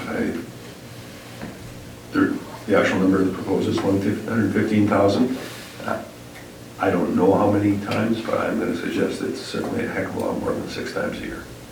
Do you have any data on that, Director Ju? Not here. I can get that for you. And the other potential benefit is it will extend the life of the current AC unit that's on the building as well. I guess I expect everybody shares the same feeling. The most annoying part of that is for the amount of design work and whatnot that went into that rather extensive project. It just seems very unfortunate that it seemed was an oversight to think that an assembly occupancy of 400 or 500 people would have an impact on the overall heat load of that building. It's just, yeah, it's quite annoying. So regardless of the number, I'm going to suggest it is substantially more than that. It's whether or not we see fit to spend dollars on doing it at this point in time. Councillor Hoopstra? Thanks, Mayor Creasy. Yeah, as a person that kind of lives in that building, anything they can do to make it a bit more comfortable would be my bias, but I know that this is this is definitely for the large hall, and in my experience, it's not always that cold, but if we're going to spend $115,000 to do that, we definitely need to spend the money to upgrade the little kiosk. Having that kiosk functioning in a building where people work and people come, clients come, I think it's great to have it humming, but I also am very sensitive to the fact that it's tiny. So this new lease is, this person has to function within that small space, and it's not realistic. Plus, I believe there's going to be some closing off to this upstairs and stuff too, so even the smells of cooking, then it's a little bit more contained within the cafe area. So I certainly support that renovation to the building for sure. So with respect to the Anne Maria's Cafe portion, I'm just curious, we've had several operators over there over time, some that were successful and some that were not. It was basically just the previous one that we have now that the issue became prevalent with the use of the kitchen. So I'm just curious as to what it is that we feel has changed, because two operators ago they were rather successful and the size was the same. So I'm just wondering what it is that we think is going to change with making that particular space larger for them. Two operators ago, oh sorry, Mayor Creasy, 2 operators ago she had access to the kitchen. So that's significant. This operator does not. I think they might have a tiny bit of storage, but that is the big piece here that has changed. Councillor Connick? And I would argue that none have been successful. Otherwise, they'd still be doing it. I think it's not big enough, it's not, and honestly, I don't know if this will even help make this vendor be successful, but we have to try something, because previous vendors haven't been able to make it work, period. Remember being what it is, I think that one operator that we had actually moved away and was successful up until that point and moved away from our community. I don't know how relevant that is, but a lot of them have not been successful. I guess my fear is that by spending $150,000 more or less on this, I envision it not assisting in the way that we all hope that it will, and that would be a shame. This will be viewed from some other operators as being favoring one operator in our community over other businesses, so I'm very much opposed to this, and purchasing furniture and whatnot for the benefit of one operator that happens to lease from the city over others is a very difficult position for us to be in. Councillor Gullickson? Thank you, Mayor Creasy. One of the main advantages of this, even though I'm not in favor of the expansion, is the ventilation, because the odors have become an issue in the building. So whether they are or not, you deal with them on a daily basis, but it has been a complaint that the odors have been a problem in the library specifically. And I think that part of this renovation would not solve it 100%, but make it a lot better. So because of that part of it, I would vote for it, but I'm agreeing with you that I don't know if this expansion will actually make it more viable. But the ventilation side of it, I think, needs to be addressed.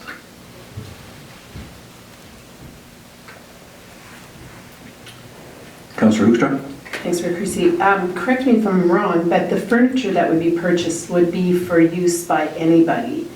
That this new lease agreement is only leasing the space of the kitchen and food preparation area, but the seating area is for others to be able to use as well. And I guess I support the idea that it becomes a gathering place, and it with just a bit more functional or even more comfortable with soft furniture. So correct me if I'm wrong.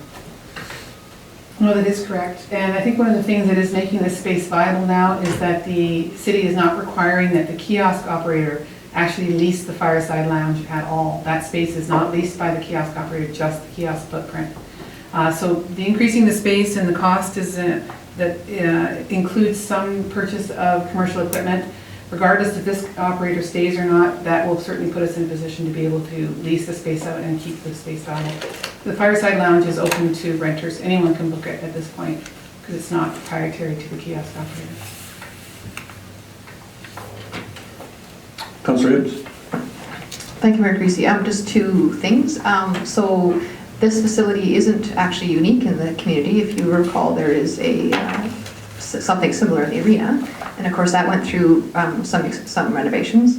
I think that, agree or disagree with the renovations that happened at the arena. I think that the bottom line is something was created. We have a kiosk in place, but it's not adequate. And so in order for its possible viability, if you're going to have one, you might as well have it be something that's actually quite usable. I go in there quite often. I see that the cramped quarters that they're trying to work in, it's just really not practical. If we're serious about having a service like that available to the community in that building, I think that we don't have to make it Taj Mahal, but I think it is worth some upgrades. So that's my 2 cents. Very good. So yeah, certainly lots of different viewpoints in this particular item. I know when it first came in, it was a pretty hot topic for a while. For me, I think that it's just a philosophy thing. It was always envisioned to be a kiosk, which is exactly that, a kiosk and a coffee area, that kind of thing. And we've kind of morphed it into what has become a quasi-restaurant, and with it, the cooking odors and the lack of facilities and on and on and on. And I think that differs than what it was ever designed to be. Otherwise, it would have been different from square one. So I guess that is my reasoning for being opposed to this particular expansion, because I don't think that is going to be helpful in the long run, and we're going to incur a bunch more costs. This is just the start, but that's why we have those discussions, so we can decide.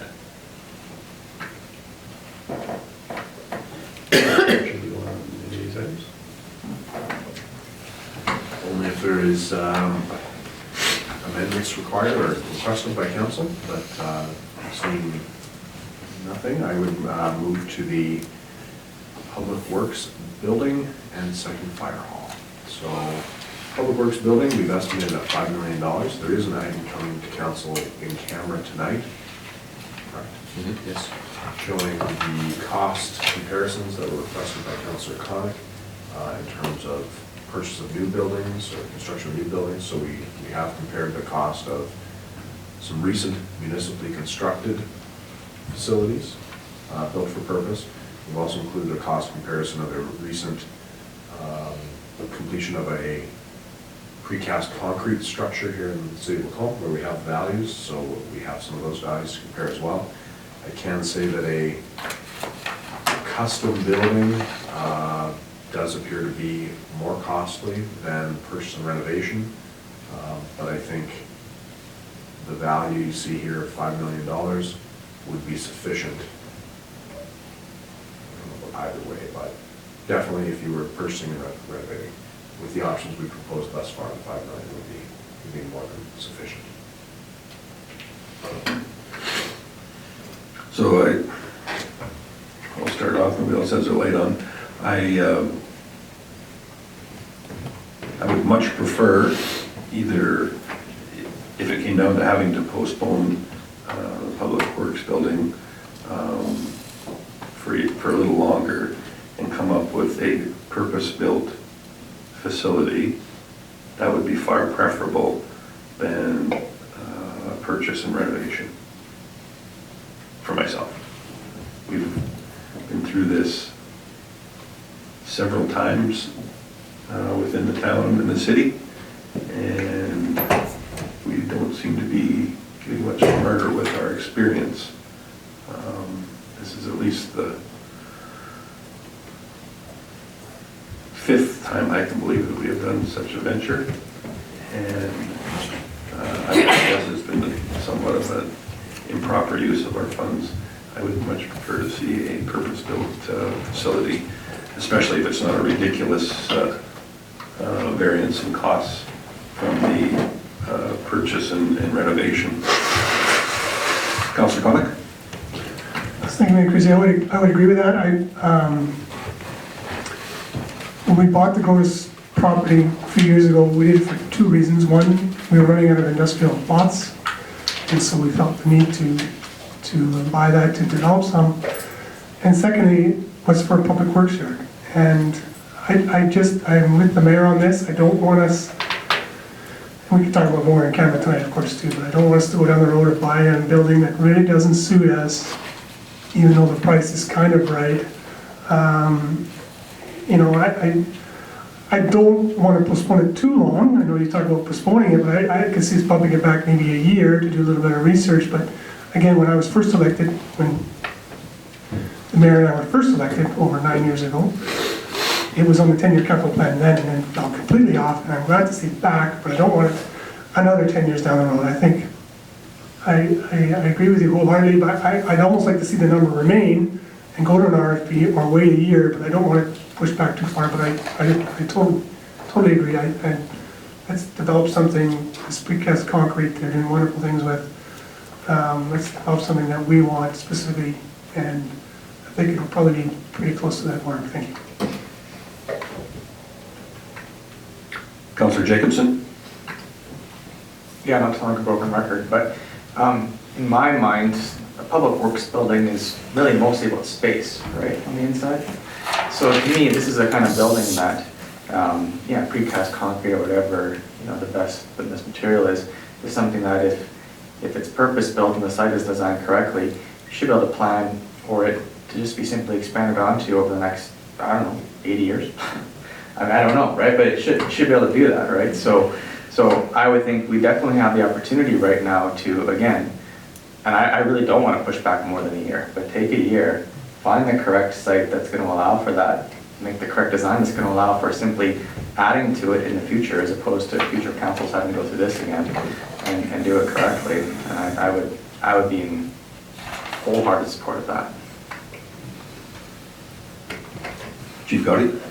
So I would just say, in terms of site, I do think that the site that was procured at the Grotus Len Thompson Phase 2 now is the right site. We have a design, like you've talked about, that has phases for expandability. We have done that work. That would be the purpose-built option. That would be the custom option. Great.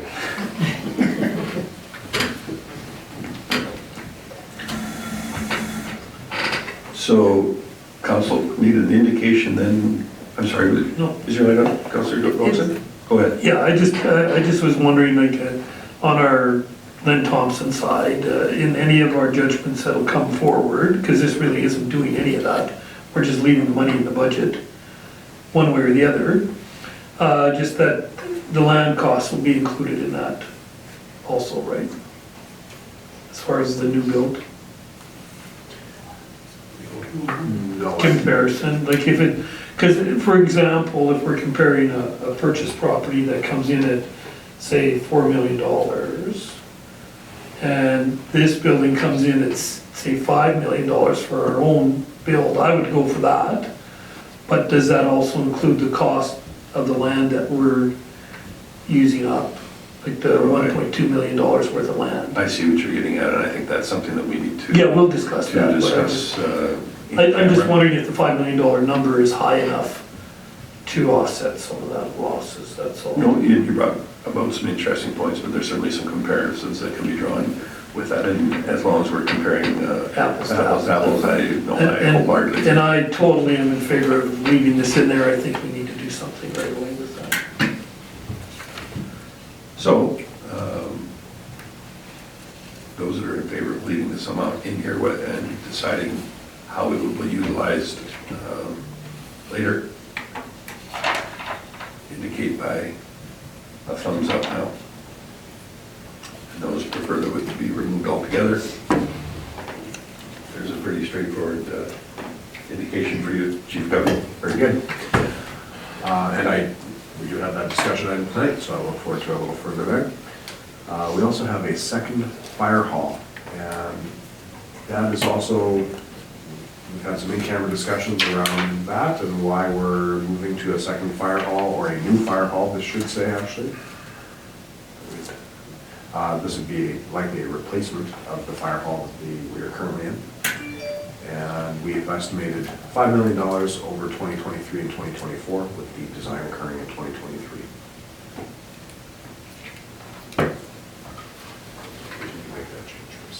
Any concerns, Councilor Ross? Thank you, Mayor Priest. So that would be the city's cost with no money put in by the county. This is for project cost. Any of those types of considerations would come about. Well, we do have, of course, we do have the funding side later on. We have not reflected in this one. This question was though, is this the overall project cost or This is city the overall? overall, yes, All right, this is thank the you. overall project cost, sorry.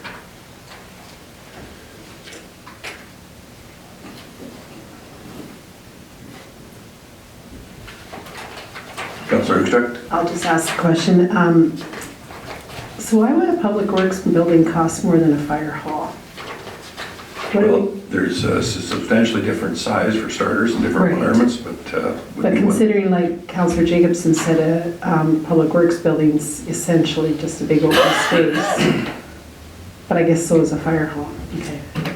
Yeah, I mean, I agree that it's primarily open space, but there's probably 20 offices that are needed, and a lunchroom and a kitchen for the lunchroom, and so it does have the overhead crane and the mechanics bay. Similar to a fire, you're right, similar to a fire hall, but the scale of size would be. And there's certainly a large component of mechanical items too that add to the cost. But no, that's a fair question though. Councilor Ross? Thank you, Mayor Priest. So just FYI, I happen to be going by Calmar, which is Browning Fire Hall, and in my nosy due diligence, I stopped in for a tour. And theirs was a 5-bay fire hall, training room, communications, on and on and on. It was 3.4. But then I also hear then Red Deer did 2 new fire halls on 30th, I think. And they were 7, so I haven't seen the one at Red Deer, but I thought Calmar was a huge 5-bay, all concrete, all steel, Lafarge panels. I thought it was 3.4, which is very reasonable. Appreciate you bringing that to our attention, and as we move along in the design stage and whatnot, I'm sure that relevant comparisons such as that will be taken into consideration, and that's a substantial cost difference from some of the ones that we've been speaking of, so it would be nice to see what it is that they chose to do differently and what the impacts of that were, because there is a great variance between some of these structures, not just fire halls, but public works buildings and all the rest. So appreciate taking the initiative to do that. So I just jumped ahead to the funding side, and that we don't have a corresponding, we haven't estimated a corresponding, say 50% contribution from the county or anything for the new fire hall. Although traditionally they have shared in the cost on a operational basis where they pay portion of the rent associated with the square footage of specific pieces of equipment. So we would expect some contribution. It's not a set formula, it would have to be negotiated, so we haven't included it. Okay, is there any other? There's none there. I would move to page 9, and here, Before we continue on, that is a significant number for the fire hall. Is everybody okay with the placement of it within the schedule and the reasoning why? I have a question on placement. Go ahead. I guess my concern is when, I don't know if this is, I don't think I'll defer my questions tonight because I don't know what can be discussed and what can't. I'll avoid that, sorry. Not a problem. Go ahead, Chief Cuddy. okay, so moving to page 9, I am not going to go through these items in a lot of detail.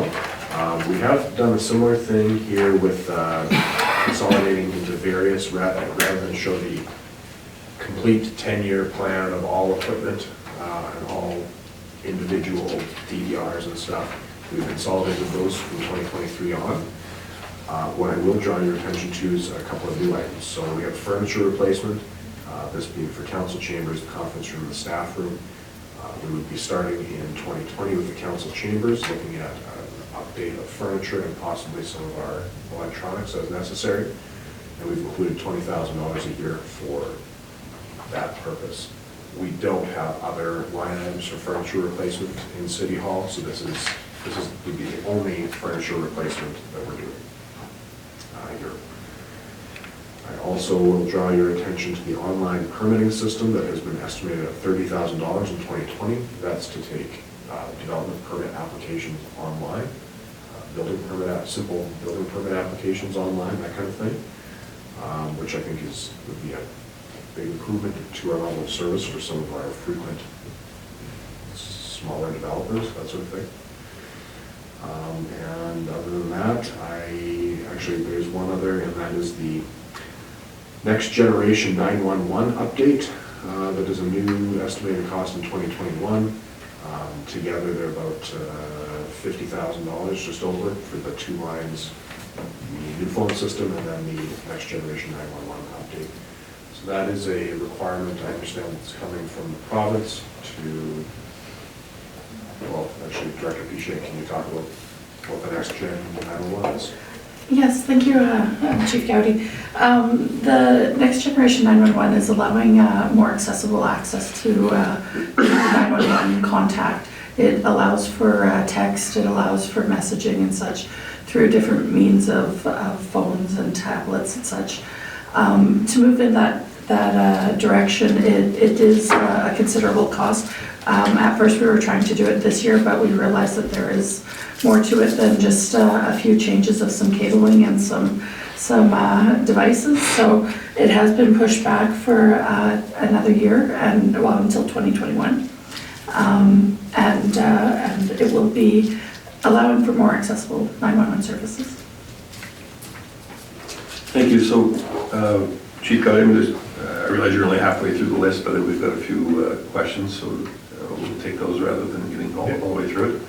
Councilor Ross, go ahead. Thank you, Mayor Creasy. I'll reiterate, I'm advocating for our public works. Please don't take any offense, but I mean, it's just with our growing number of kilometers of trails, are we equipped well enough to meet our own bylaws of 48-hour snow removal and so forth? It's just, as our trails become more demanding in distance to meet our own bylaws, are we equipped well enough? So we do monitor that to see when we're not able to meet our own policy. I think in 2018, we had 3 such instances where we weren't able. It's usually a manpower issue more than it is an equipment issue. We have looked at some upgrades of equipment in this 10-year capital plan that will make the equipment more effective. Well, as I brought up before, like the size of the equipment could do more than with what labor we had. That's what I questioned was before. I've been no way to belittle it. That was just out of the concern to advocate for our own staff as well. So yeah, absolutely. And so what you were advocating is right in line with what we're proposing here. that we would upsize some of that equipment, give us a better down pressure, and get more efficient removal of snow on the trails.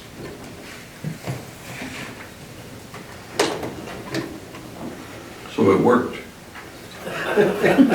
No, forgive me, but, Councillor Hook, sorry.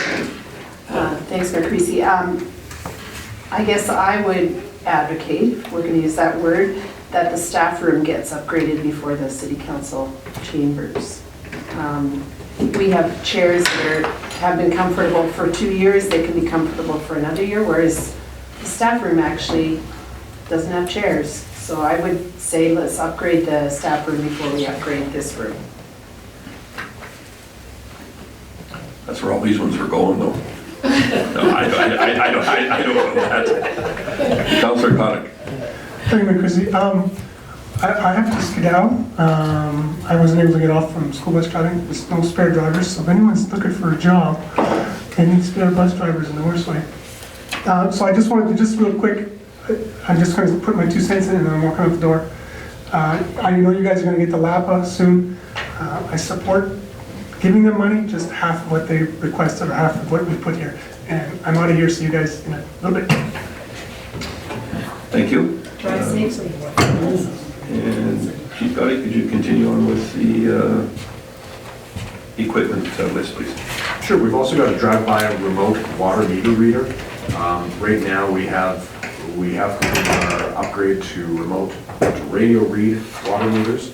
The handheld unit that we initially had still requires someone to walk around and get all the readings. So it was a dramatic improvement from physically reading every meter in the city. But there is now equipment that we can just drive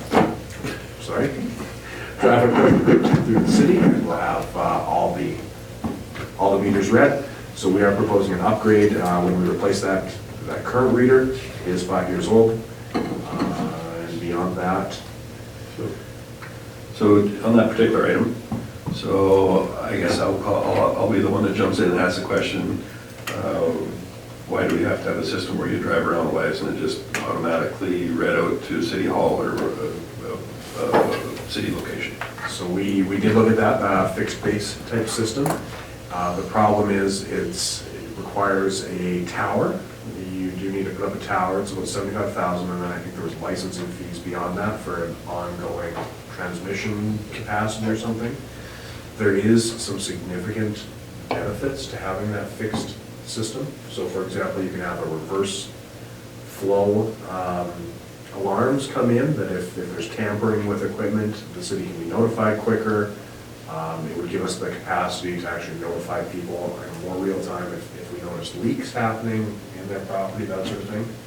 So there is an advantage, but when we looked at it, the costs were prohibitive for a fixed base system at this time. Thank you. And then we have a portable lift planned for the LMC at $18,500, and that's going to help with some of the work that they currently are doing, using contractors to be able to do it in-house.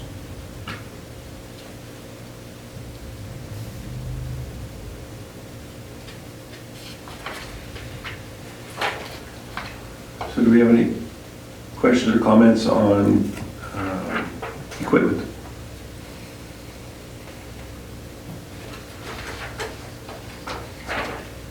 Next week, what time is it? It's currently 3:05. 3 o'clock. Let's take till 3:15, a quick break here, and we'll reconvene with what's coming up after equipment. Okay, thank you.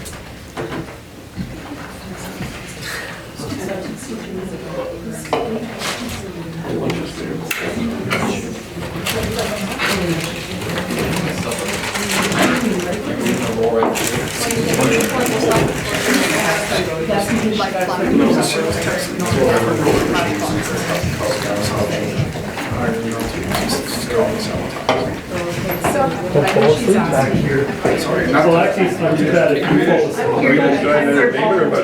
Are you? Why? Basketball.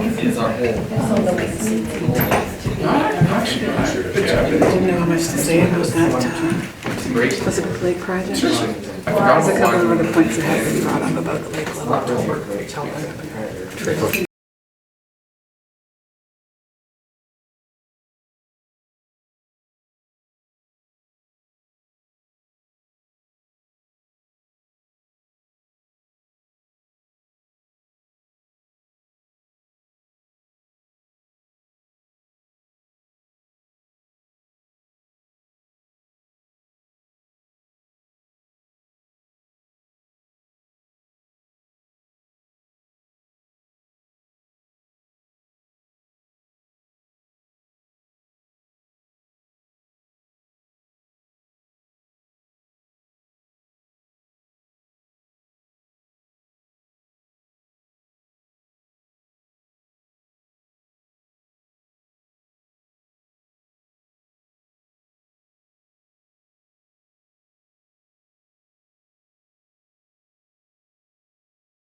curious. Do you have any questions? Because it just bothers me, I just, there's no. Thank you for that.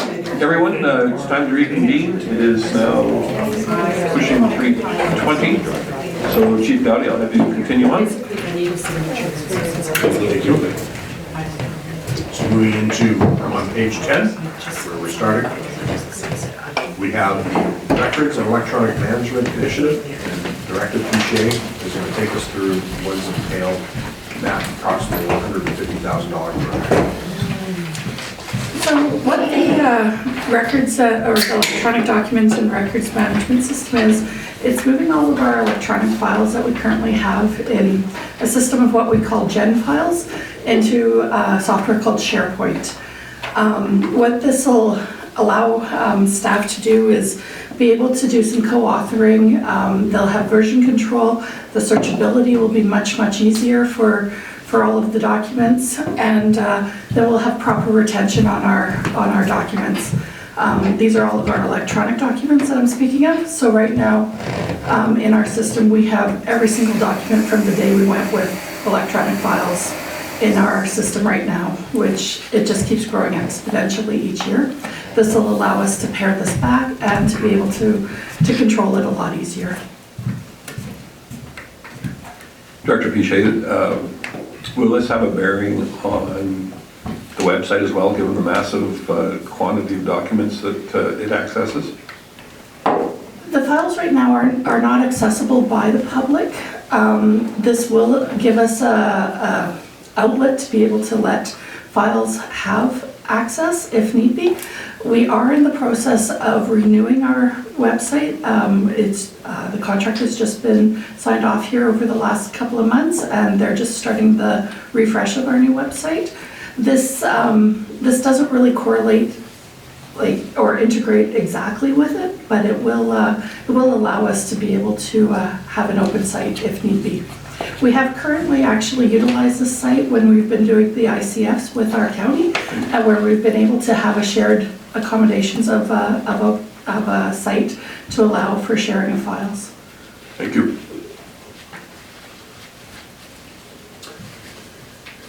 So next we have a proposed relocation of the fiber optic cable. Currently our SuperNet connection goes into in one location, the fire hall and police station. Of course, we're looking at possibly disposing of those assets through sale or otherwise redevelopment. And that would require us to relocate the SuperNet fiber optic connection there to ensure that our other facilities have continuous access. We also have proposed an upgrade to the council audio system in 2021. I think that was one of the reasons that council's furniture was planned for upgrade first, was to get our furniture in place for a audio system, but we can certainly tie those two things together in one project as well. This would be an audio system and voting system upgrade that we would be looking at in 2021.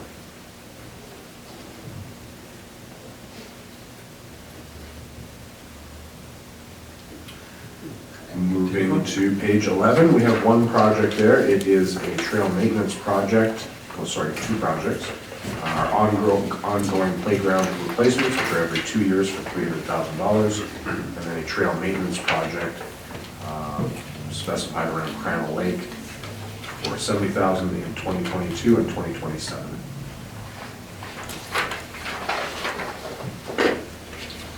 Any comments on any of those items so far since the break? No? Thank you. Okay, moving to page 12, we've got here land improvements. So we have the running track / fieldhouse upgrades associated with LAPA. There we've shown the work, the city's payments occurring in 2021 and 2022. This was, I will say, a bit of a challenge to try and cite in the timelines, both because we have sort of unclear timelines from the group itself, and then, of course, we haven't received actually any specific direction before this time from council on how much you're prepared to contribute. They've estimated a $4 million total project cost, although I would say that that's, by all indications, ample that will be ample funds for what they envision there. They have $2 million, of course, from the community partner ME Global, are looking to get $1 million from the city and $1 million from the county. We have shown the $1 million split over 2021 and 2022. So that's naturally a big item. Just to echo Councillor Cox's comments before he left, I'm not sure at what point that we necessarily agreed to or came up with this figure. Actually, obviously mistakenly, I thought it was $1 million total, and I thought it was our share was $500,000, $250,000 per year as well. So certainly interested in the discussion that there may be around that item, but this is just an extremely large commitment that we need to be sure that it goes the way we want. So I just want to be very clear, council has not given any indication, and so this is not like a number that you've given us. This is the full request that the Macomb Athletic Park Association has requested, unmodified. It's not quite as bad as I thought.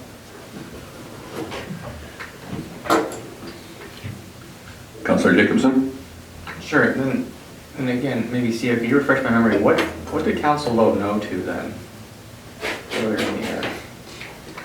The Athletic Park Association had initially requested full confirmation of the $1 million for them to move ahead starting in 2019. Okay, so we voted no to basically saying you were going to commit to it right now. Correct. Is essentially, okay.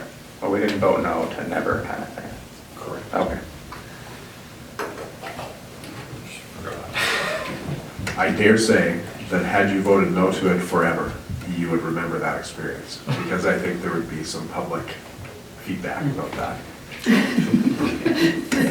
You're very, very diplomatic, Director June.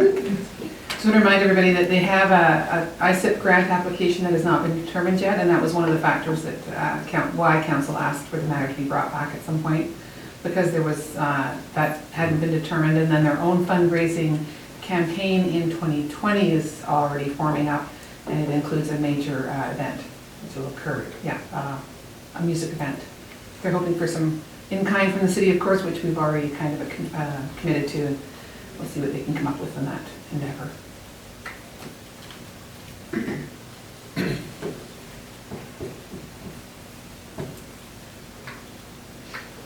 Councillor Ross? Thank you, Chrissy. So since this is for 2021 and 2022, are you still looking for specific direction? Thanks. Yes, definitely.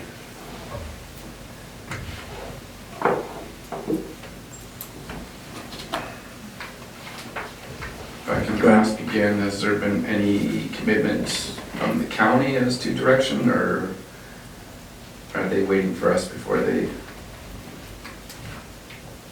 I would say we've received direction that they are interested in participating in the project when it moves ahead. I don't know that we have any specific approvals for amounts. Well, I shouldn't say I don't know. I know we don't have those. They will very likely wait until we make a decision before they make a decision. Councillor Hoekstra? Thanks, Mayor Creasy. Could you give us some parameters around this? Like, I appreciate what Councillor Jacobson said, remind us when we said no, but the million, like, because they get 2 million from ME Global, and then $1 million, and then is that all they need for their project? Remind me, or refer me to which agenda package I can look at. It is a little bit tough to answer that question. Is that like really? They have received $2 million in funds over 20 years from ME Global. $500,000 of those funds they have internally earmarked for operations. However, they're confident they can raise $500,000 in sponsorship of some kind, and donations. So they believe that they can bring $2 million to the table for support of this project. They have estimated their project cost at $4 million and have said their hope would be that the city would contribute 1 million, the county would contribute 1 million, which is reflective of the past funding of the facility, sorry. Council deferred the decision and said, well, really, we want you to make your grant applications. Don't go ahead with the project right now and incur a bunch of costs that won't be eligible for the grant. Should you get it after the fact, you should hold off, make your grant applications, see what those say, and then come back to this group and say, and we'll let you know what we can do. But of course, your 10-year capital plan should, I would say, provide some indication that there's this cost coming up and you are or are not prepared to participate.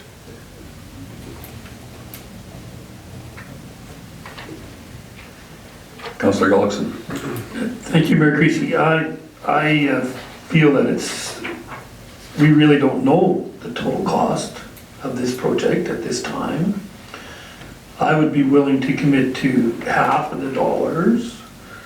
And if we needed to do it in 2021, that would be okay with me. With okay, let's see what the total project is going to be, then your final pricing before we commit to anything else. It would be because we don't really have an actual number, that their cost is going to be. It's fluctuating, is it not? They have a completed cost with one of their contractor partners, a cost estimate that is $4 million. Just in discussing with them and reviewing some of the costs, excuse me, I would say I would expect the final project cost to come in, depending on the direction from this group, anywhere between probably $2.5 and $4 million. Right, that's sort of the range that they're at right now. But yeah, certainly putting in half or whatever percentage you want is fine with us. Councillor Jacobson. And just for clarification, so the $4 million cost tag, that's just to construct the facility. That doesn't include any of this operating that you had discussed there, that's been earmarked internally? Correct, I believe, and they had estimated an operating impact after the facility was constructed, and there was an additional operating amount. Do you know what it was? Offhand, I couldn't say, but I do remember that track replacement was something that was quite significant because it's a capital reserve that they have to build up. Yeah. And I also want to mention that council recalls that the project comes in two sensible pieces. The first one being the field house improvements and upgrades, and the second one is the track. And I think they're also thinking to start with the field house in 1 year and then start with the track construction in the second year. We will find out what the estimated additional operating costs associated with it are. I believe they are around $70,000 because there was a component of track replacement, and then there was some extra insurance and operational costs that went with that. So we'll find out the actual number and detail that for you. So did you say it's $2 million for Emmy Global over 20 years? Correct. Now, with the caveat that I believe they've already been advanced $1 million, Yeah. and then the remaining So maybe 50 grand a year for the next 20 years? Okay. So they've already been given $1 million. Of that $1 million, they got $500,000 earmarked for operations? Or I think actually the way they're looking at it is 50 they grand got is the on million, yeah, that they're gonna use the $1 million for the capital, and then the 50 grand per year, half of that they're gonna use for operations, half of it would likely go into Okay. capital reserve. So that's a form, so what I'm getting to is, so they're hoping to fund this from essentially, $1 million from Emmy Global, $1 million from us, $1 million from the county, and $1 million from fundraising. Yes, I think $1.5 That is up to $4 million. I think $1.5 million from Emmy Global and $500,000 from fundraising. Okay, but Emmy Global's only giving them $1 million, and they're getting 50 grand a year for the next 20 years. And so I think they want to take out debt and then use the 25,000 of the 50,000 per year to service the debt. Okay. All right. Sorry. Okay. I'm just trying to get a handle on this there. Okay. Did you have an additional question? No, No, not for now. Councillor Ross? Thank you, Mayor Creasy. So is it easier for them, project-wise, to do 500,000 in 1 year than 250,000 over 2? Because they obviously have plans to do field house first, and then they finish one project. You know, where like if you have it in the budget 500,000 over each year, I'm hearing 250,000 over each year. Is it easier for the purpose of one project at a time to do, okay, here's 500,000, finish your first project, and we'll consider the second one later? You understand what I'm saying? Yeah, I don't know. I guess I can't answer that. We haven't talked to them about phasing of the project and funding. I suspect that they will use the full $1 million that they have in hand initially, and then whatever they get from the city and county next, and then borrow the rest as required. I wouldn't be able to say what's easier for them. Councillor Hibbs? Thank you, Mayor Creasy. So again, referring to September 23rd memo, of course, they've submitted their budget to us. It does talk about the funding here from Emmy Global. The LAP has received 1 million of the 2 million Emmy Global sponsorship agreement to date, and then we'll receive 500,000 in March of 2020 and 500,000 in 2021. So that doesn't agree with the installment plan that you're talking about, but that is what is included in the memo. And then it talks about timeline, meaning that they would have the field house upgrade first, and then the following year would be the track. So they're two separate projects. They're not, at least according to this, not planning on doing them at the same time. Therefore, there should not be a problem with, should we decide to give them whatever. Let's say we promise the 500,000 in 2021, but maybe there's a delay then, even of a couple years till the next potential installment. But anyways, I just thought I'd bring that up. If you want to look, it's approximately 110, page 110 on that September 23rd agenda.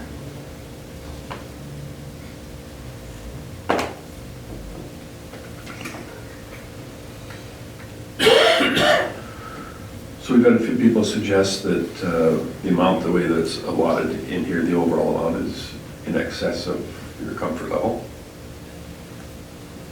Do you want to see an adjustment to it, or a differing in the dates, or how we want to handle it?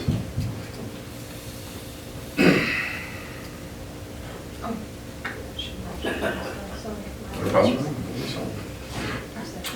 So the only suggestion I've heard so far is that an amount of, to be equal to half of this ask was felt to be more acceptable. Is that for the first year total? What's that? We need to come up with some sort of direction for. Thank you, Mayor Creasy. What I'd like to see is leave the 500,000 in the 2021, defer the other 500,000 to 2023, so that there'd be more chance for a firmed up decision once we get into the track portion of this. The 500,000 would go to the field house, because that's the first project. And then look at the track costs after, as far as, and then we can make a decision based on that, whether it should stay in the budget once we have firmed up numbers. Okay.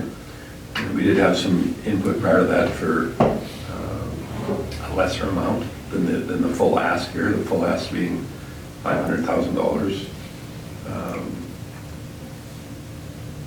Councillor Hoekstra, go ahead. Thanks, Mayor Creasy. Okay, so this is a city-owned facility, is that?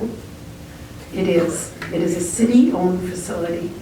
Because I guess I just wonder why our appetite to support basically a group in our city to the tune of 500,000, and yet we don't have that appetite for other groups that come to our table. I find it's a huge ask.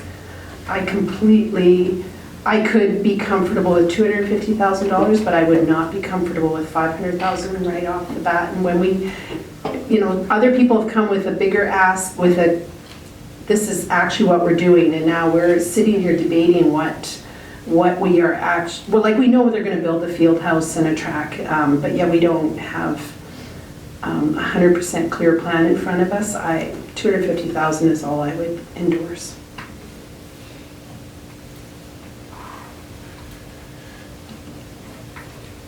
Councillor Ross? Thank you, Mayor Creaser. So if it's a city-owned facility, then there was the approximate cost of the initial project was 3 million, so this facility is worth 6-7 million in total then after both these, if and when both these projects were done. I don't know the initial cost actually, off the top of my head. And I'm not sure that it would be fair to just add the two investments together, because I think that a component of what is being constructed now is fixing some design issues from the first installment. So I'm not sure that it's like a direct value add. No, okay, sorry, I just want clarification of the total value or asset of it. It would be in the $5 million range. Sure, yes.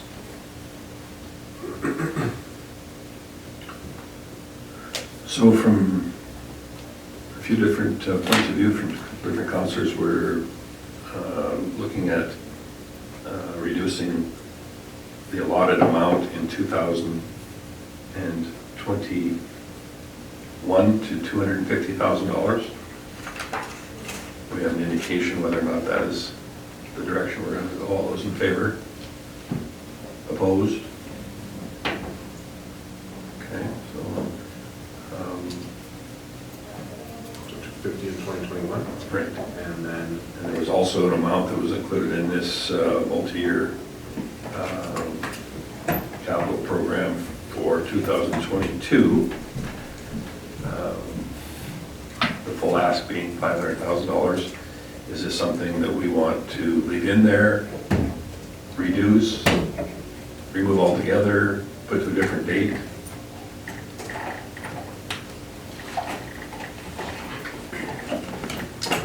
Councillor Gullickson? I would like to see it deferred to 2023.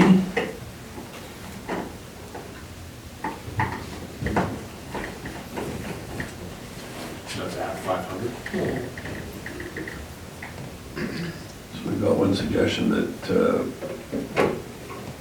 full amount be deferred. Councillor Hoekstra, go ahead. My suggestion is that it's $250,000 as well. I think that the message is clear that we support the project, but not to this degree. So 2023, $250,000. Anyone else care to weigh in? We've got a couple of different options here. Councillor Jacobson, go ahead. Yeah, this is a tough one. I think, I guess the thing that I just echo Councilor Hoekstra's comments is, I guess really just in the context of everything we're supporting and talking about here, it's just such a hard number to ask. I know we've already voted past it, but I think I would actually like to keep it at 2022. Obviously, we can push it back to 2023 if it comes up. I'd just like to maintain that flexibility if the project goes great and they get lots of, or whatever, and they're just ready to roll ahead, that it's there and it's budgeted for, and we can move ahead with it if everything goes great. So I would support, again, 250, but in 2021 and 2022. Okay, so a few different points of view then. As far as the overall a date, all those in favor of leaving the second portion of funds, whatever those are yet to be determined to be, to the year 2022 budget, indicate so now. I'm sorry, So, 250 each year, 2020. but it's got nothing to do with amounts, it's got nothing to do with amounts. Just the back. You want to keep the possibility of funds in 2022 or at a different time? So I'm just asking for an indication, all those in favor of 2022? Very good. So it would be 2022. Now we have a question of the amount. I will ask, what's the proper way to go about it? It is, yeah, I think Do we want to be- well, technically you should be making a motion or a, whatever you want to call this, an action to amend it, right? Not an action to maintain the same, so I would suggest that you call for the straw poll on 250. So because we had agreed on the 250 for the year number one, which is 2021, as it's indicated here in the multi-year plan, those comfortable with that number of 250 remaining for 2022? Indicate so. So it's a majority there. And I think it's safe to say that individualism elsewhere would be alongside that. So there's some pretty clear indication. I guess I have to weigh in a little bit and suggest that I have to agree with what's been said, Councillor Jacobson and Hoekstra. This is a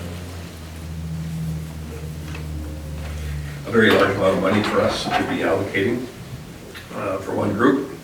They have proven to have been a responsible group in the management of their facility and funds. However, it is still a big ask, and $500,000 or $500,000 is a big deal for us. If this makes it so that they adjust their plans and whatnot, so be it. I still says it speaks very highly of the work that they have done and our commitment to support them in continuing it, and as well as with their expansion. But we have a lot of important and well-meaning groups within the city, and I would suggest that this is generous and indicates the past good work that they've done as well. So I think that's the route we'll go for now. We'll see how the numbers shake out at the next review. So on page 13 for vehicle replacement, it is fairly standard replacement of vehicles. The one large item that's coming up in 2020 is replacement of our hydrovac. That's a large truck that is used for exposing utilities, flushing sewers, a variety of other utility servicing projects. We have done the same thing here, that you'll see various, for the different departments, various equipment replacements that we've shown from 2023 onwards, just to avoid having a very, very long list. So on that particular item, because it is a very large ticket item, Yes. I have no doubt that it's a very convenient item, piece of equipment to have in our fleet, and I'm sure it gets used regularly. I'm just curious, so a 2008 unit, 10-year-old unit, I'm gonna guess that the overall hours in this unit are quite low. I can't imagine it being a very... I wouldn't be able to, perhaps Director Thompson. Sure. So in that unit in particular, it's one that it's kind of complicated in terms of its mechanical operation, and our mechanic has been monitoring the oil levels, and they're being tested, and it is showing signs of increased levels of aluminum in the oil, and so we are expecting some issues with the engine of the unit coming up based on the increasing levels of aluminum, and so this is a unit that was scheduled for its regular replacement 2 years ago, and so it has been deferred, and so it is here now, and so and why we're recommending its replacement. And so, what are we expected that this unit will be? What's the residual value at the end of life? The current one, approximately. We are estimating $50,000 in traded value. So which Okay, so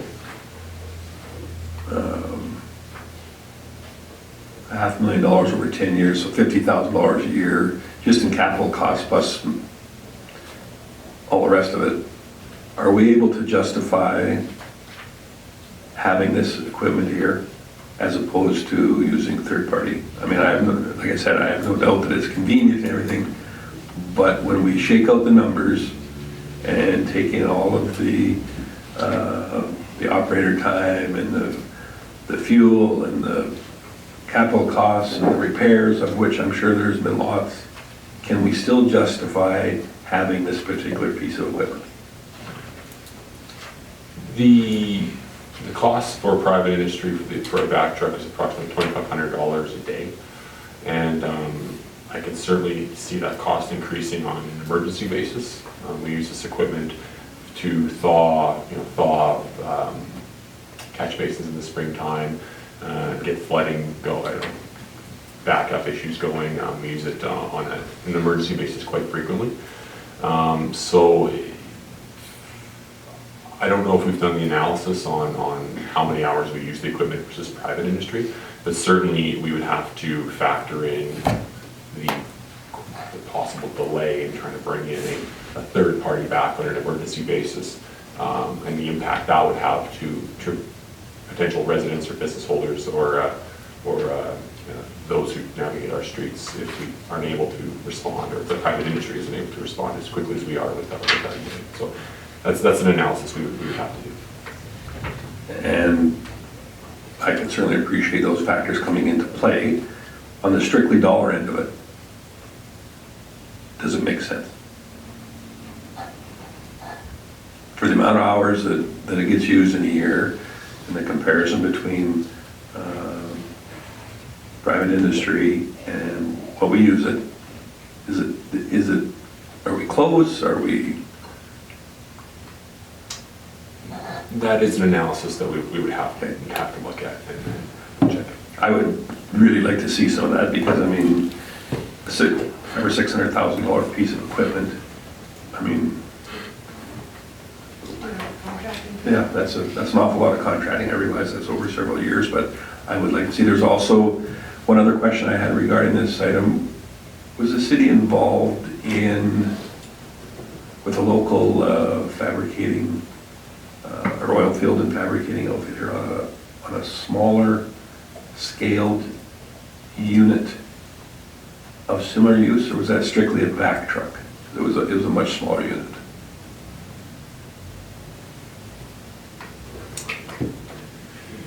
It is a hydrovac. It was a test hydrovac that was developed with TKS Industries through the Alberta Innovates program. We did test it for a number of months. It had some advantages. I mean, like any custom built thing, it was a prototype and came with those sorts of bugs, but it's something that we would definitely look at replacing this piece of equipment. That is specifically the one I was talking about. So I would like to see some of the comparisons. Well, not just because it is such a big ticket item. I mean, it's not.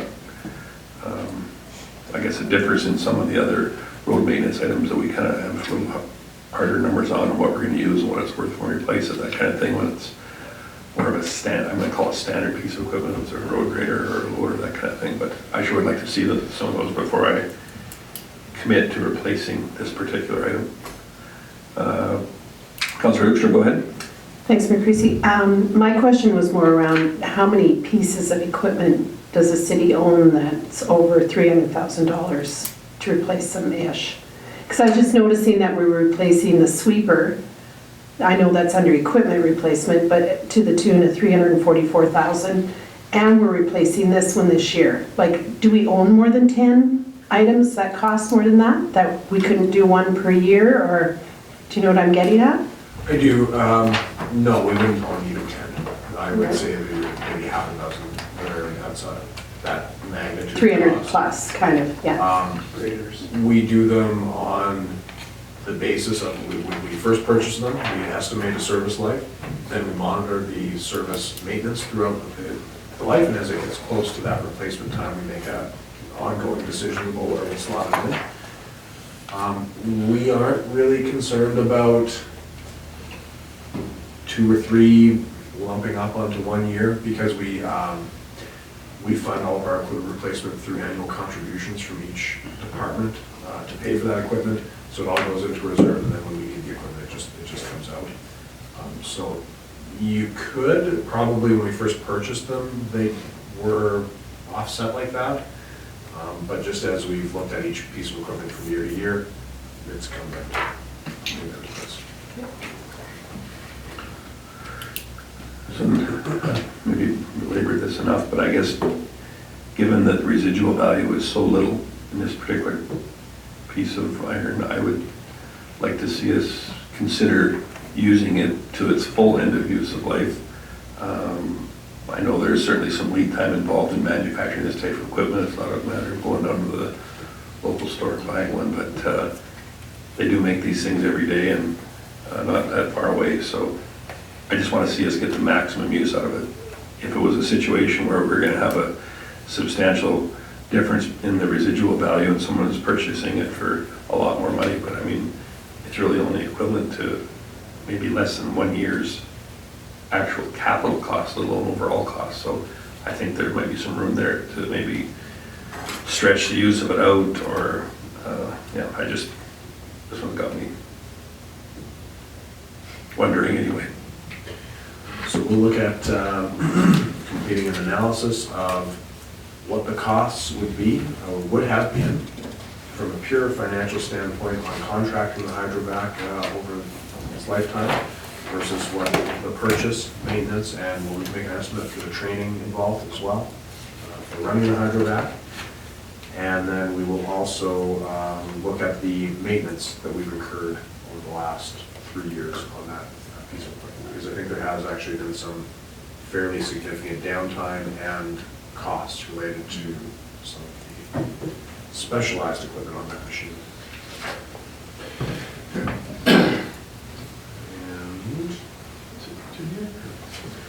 And there is one last page here with 2 items. The first is a replacement of the second city pumper. So we did discuss that a little bit earlier.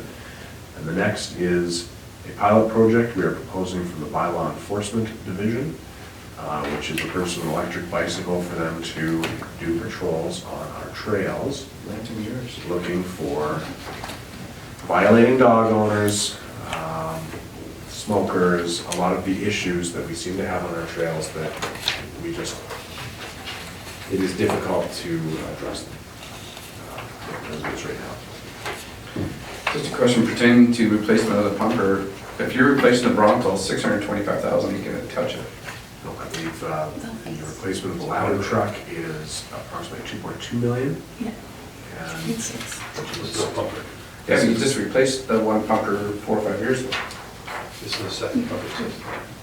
Yeah, so it's not a replacement, so that's a new one. so That's what I keep asking, is where you getting the second pumper, because the one you just replaced 4 or 5 years ago, which you wouldn't replace it, but the Bronto is obviously is near the end of its lifetime. I think it's 2024 that is the Bronto, 2025. So that's where I'm getting at, is where is this, the only other pumper is the county pumper. So I'll have to, Director PJ, you'll have to help me out. Yeah, I do have a list of equipment here, and we do have 2 other engines. We have a rescue truck, a tender, and then the tower. So this will be the replacement of one of the other engines. So they're referred to here as pumpers or engines, you say, so we have 2 pumpers plus the ladder truck, Bronto ladder truck. That is Does correct. that answer your question? No, it's not, because we don't have 2 pumpers. Well, We have one pumper and a ladder truck. And They're pumpers. And so I believe what, so Director Pichet is saying there's a rescue truck. You're saying, I think correctly, that's not a pumper, that No. just has a little pump on it. It's We'll not- double check there's no and pump we'll on it. get you the information you're looking for here. As to some more information on the second city pumper, if it is in fact a replacement of a city pumper, or what the situation is.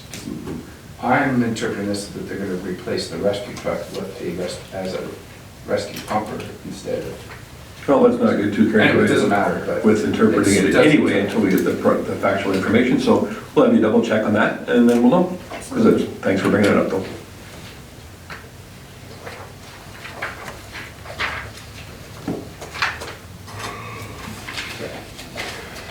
So we will find that information for you, and I'm sorry that we don't have it off the top, but it sounds like Diane's quite confident that it is replacement of a pumper, so we'll just double check.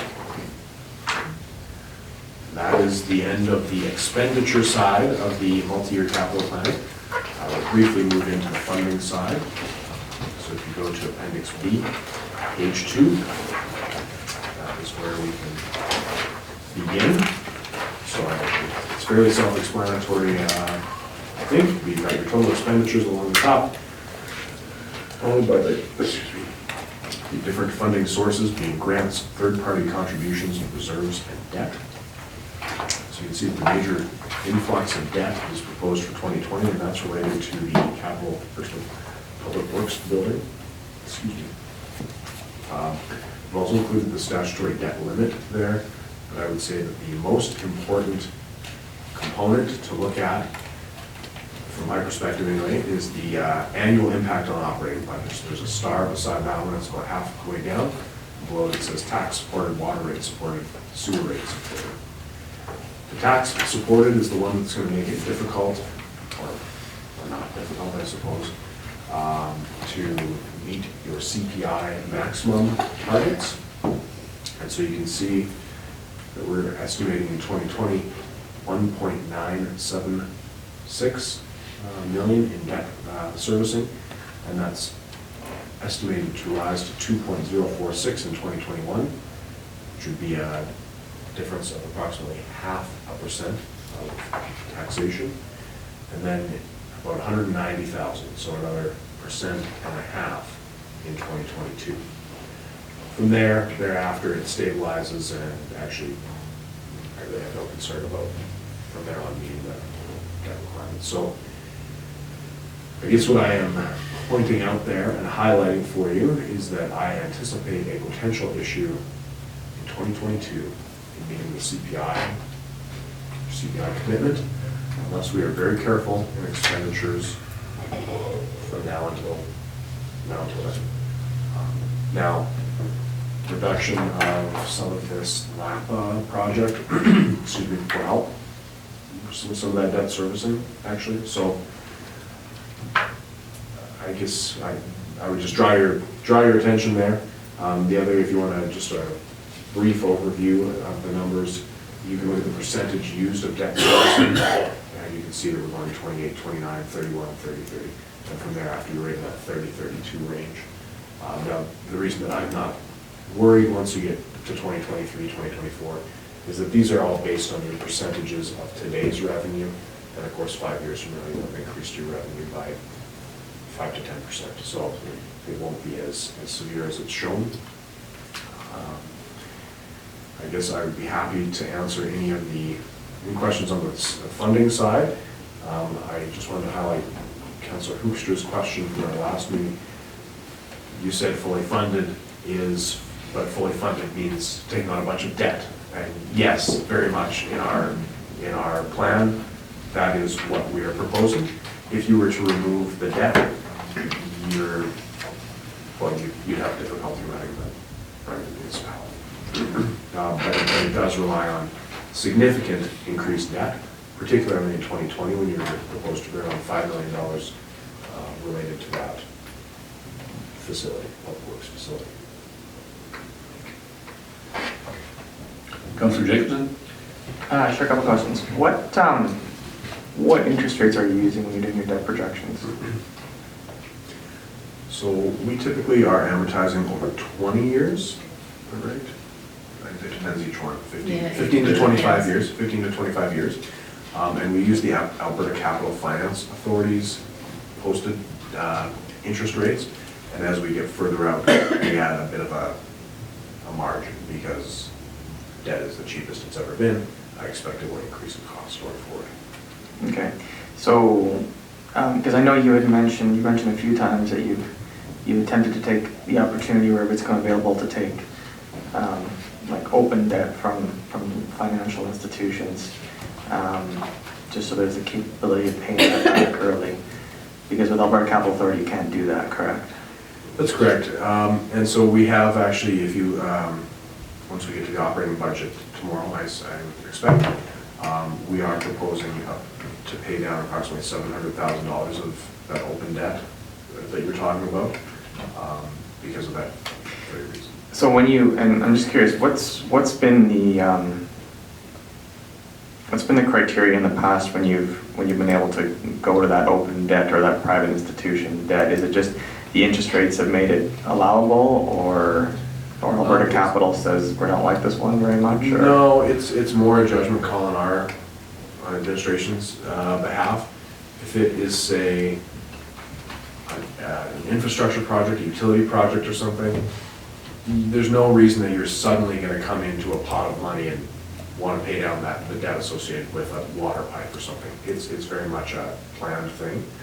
But if we're borrowing, say, to do a development for Len Thompson, or you're borrowing for, in the operating budget, we're proposing to pay off the lagoon sewer covers, and there was a reasonable expectation that we were gonna come into the money sort of thing, that we'd have money outside of what we'd originally expected to be able to pay that debt down. So in the case of the sewer utility, we were able to withdraw some money from the sewer reserves, that sort of thing. So it's just a judgment call each time the project comes up. Okay, and then, so with your comment about, with the way it's laid out, that there's gonna be a very difficult path to maintain CPI increases through 2022, what CPI numbers are you using for that projection? 2% each year. Okay, so if we have another couple of years at 1.4, it'll be out of the question then. Well, no, I don't think so. I mean, that only implies if you don't believe the CPI is true, right? If it's 1.4, then the city's costs for electricity and insurance and gas should only be 1.4% higher, so we should actually have lower costs too, right? Like, Well, I'm glad to hear that. the government of Canada is targeting 2%, that's why we've used 2%, but if it's lower, then our costs should be Sure. low. So I guess maybe I'll just get to change. I mean, in doing a 2-year budget outlook or 3-year, I mean, is there an actual path that we can get there? Or are you simply saying at some point we're gonna have to decide, you know, we're either raising beyond this, or we're gonna have to slash something here? Yeah, I don't. Because I guess what I'm saying is I'd like to know if decisions we're making along the way are gonna impact that. I wanna know as I'm making that decision. I don't wanna kind of be told in 2021, oh, by the way, you did this and this and this, and now we can't, right? Does that make sense? Yes, and so I guess where I'm at, I don't want to be in a position to have to slash. That's my goal to avoid. I think if you're in a position where you're slashing, then either something's really changed or you misforecasted the future when you should have. Sure. Well, I guess, just to be explicit then, I want to give, for myself as a counselor, I want forward guidance that if any discussion that's happening is going to put that in jeopardy, I want that to be clear, so that at any point during the next 2 years, that is very much part of the discussion, you know, especially for some of these sort of like touchy-feely things we discuss everybody wants to do, but we're not quite sure, you know? So I guess for me, excuse me, I was a little bit concerned about the 2022 with the 10-year capital plan that we've proposed for you, with the reduction to the Lacombe Athletic Park Association. That rate there actually gives me a lot more confidence in our ability to meet this going forward. And the recent decision to cancel the bus also gives me a lot of confidence that you're going to be able to meet that.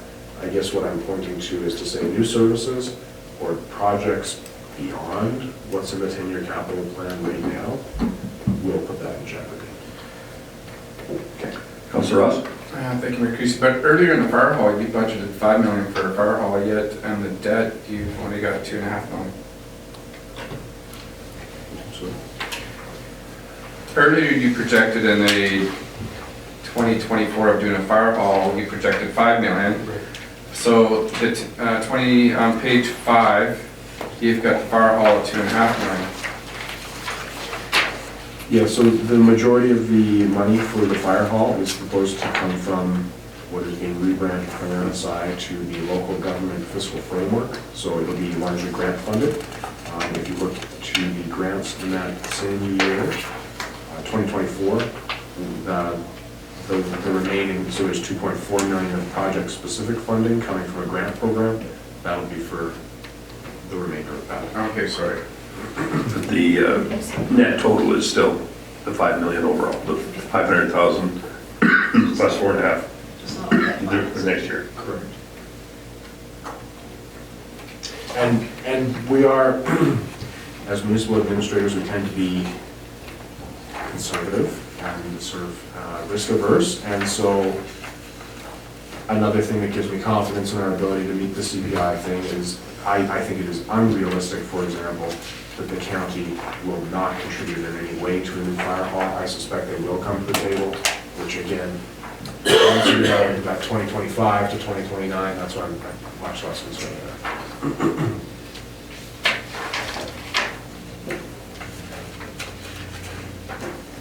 With that in mind, that we are in ongoing negotiations with the county, and we have no reason to expect that we'll not be able to come up with some suitable arrangements for those types of things, but certainly fire services is one area where it's, as you can tell from these numbers, it's substantial amounts of dollars involved, so one way or another, we will have those types of agreements in place over the course of the next year. Yes. And hopefully before. Excuse me. And that's. Before we go forward, was there another question, Councillor Ross? Yeah, my apologies, but this might be an appropriate time, but are we meeting what we should be putting towards reserves? Like, I understand we're obviously putting some towards the reserves, but So, in yes. these economic times, should we be putting more with the anticipation, with not knowing what provincial budget's gonna be like the next 2-3 years, or is that a concern? I would actually say, if anything, you should look the other way and put less money away in these times, and you're getting your best bang for your buck for construction and installation of new things, so now would probably be the time, sort of counterintuitive to the private industry and the public industry, now would probably be the time to be making investments to try and keep people busy and working in your community and getting the best value for the tax dollar. However, you certainly are as we get into the operating budget, you'll see, we are proposing to put substantial savings into reserves. So I think 2.8 million versus 2.7 million last year, and 2.7 million was, I think, already maybe the highest we had put away in a year. So you are making good contributions to your reserves with the budget that we've proposed for you. But that'll show in the operating budget. So the current debt detail is the next few pages. I'm not going to go through them in detail, but I will point out, because this is a fundamental thing for me, on page 4. So here in the city of Macomb, excuse me, one of the issues I often have is actually with the amount of money that's put away, sometimes by quasi-municipal groups like different commissions and stuff, and even the municipality itself. I like to budget that way in my own personal life, that I'm putting money away for the future, because it's me helping me in the future. It's not always fair to assume that today's resident is the same resident that was here 10 years ago or 10 years from now. And so to tax, if you overtax the resident now, I don't think it's fair to overtax them and say, well, that's fine, we're just gonna save it and we'll help them later anyway. That's not necessarily true for a lot of people. And I point to these debentures that we're actually inheriting from past councils for things like the 2005 roads project or 2007 infrastructure project. So 2007 infrastructure project was actually the first infrastructure project I worked on here for the city, and it was paving. It was like paving and replacing pipes. And 2005 roads project was the same thing. Page 8, sorry. Sorry, page 4 on Appendix B. And so I think we need to remember that when this council came into governance, you weren't inheriting fat reserves or significant investments that were paying off from the past. You did inherit some infrastructure investments that were made and some decisions about infrastructure investments that you inherited for the West area. You also inherited debt for maintenance work, debt for repaving of roads. And so not only here are you paying back work that was done to the benefit of past residents, if you will. I mean, the 2005 roads project is 15 years ago. That's the full length of a road repave. So not only are you paying for today's resident and providing services for them, you're actually paying for some things that you inherited. And that's why I think it is worth asking those kinds of questions about how much should we really be putting away into reserves at this time in the economy. Is this really the time to be going to the residents and saying, we need this money, but we're actually putting a bunch of money into reserves, and at the end of this year, we're gonna have about 7 million, is that right? 7 million in reserves? About 7 million in reserves, which is more than we've had in my time here. So I do think that those sort of philosophical questions about what should this council be doing in response to the economic climate that we're currently in and that we can predict in the future here. You need to be prudent to save for money for the things that you need to expend for, but we also need to be fair to today's resident to make sure they're not paying for next year's resident or 10 years from now, because they're already being asked to pay for roads projects from 15 years ago. Councilor Bouchard. Thanks, Mayor Creasy. So just to clarify, would you say that now we're set up that we would not enter into that kind of a road project again? Is that your sort of, I'm sensing you wouldn't have done this. It would be very much against my management philosophy to borrow for maintenance work. Very much against. Yes. It's like consolidating and operating. Sorry. It's like making a consolidation. I don't think you're too far aligned with most in this room. I think it's very irresponsible to be borrowing money for ongoing maintenance type work.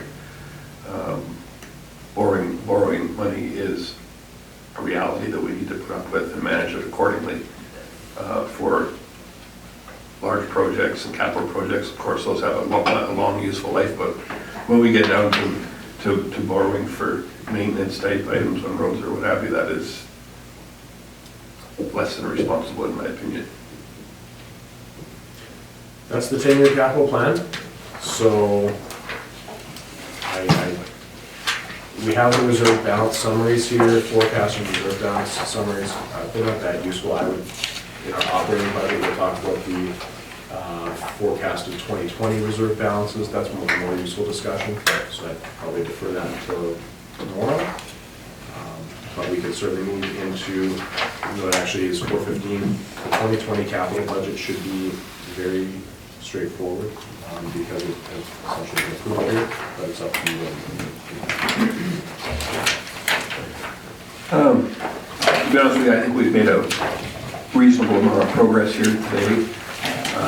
We do have a council meeting coming up at 5 o'clock, so it is 1/4 the hour, and I think that we will shut it down there and pick up again tomorrow at 9 a.m. is it? 8:30, sorry, I stand corrected, at 8:30 a.m.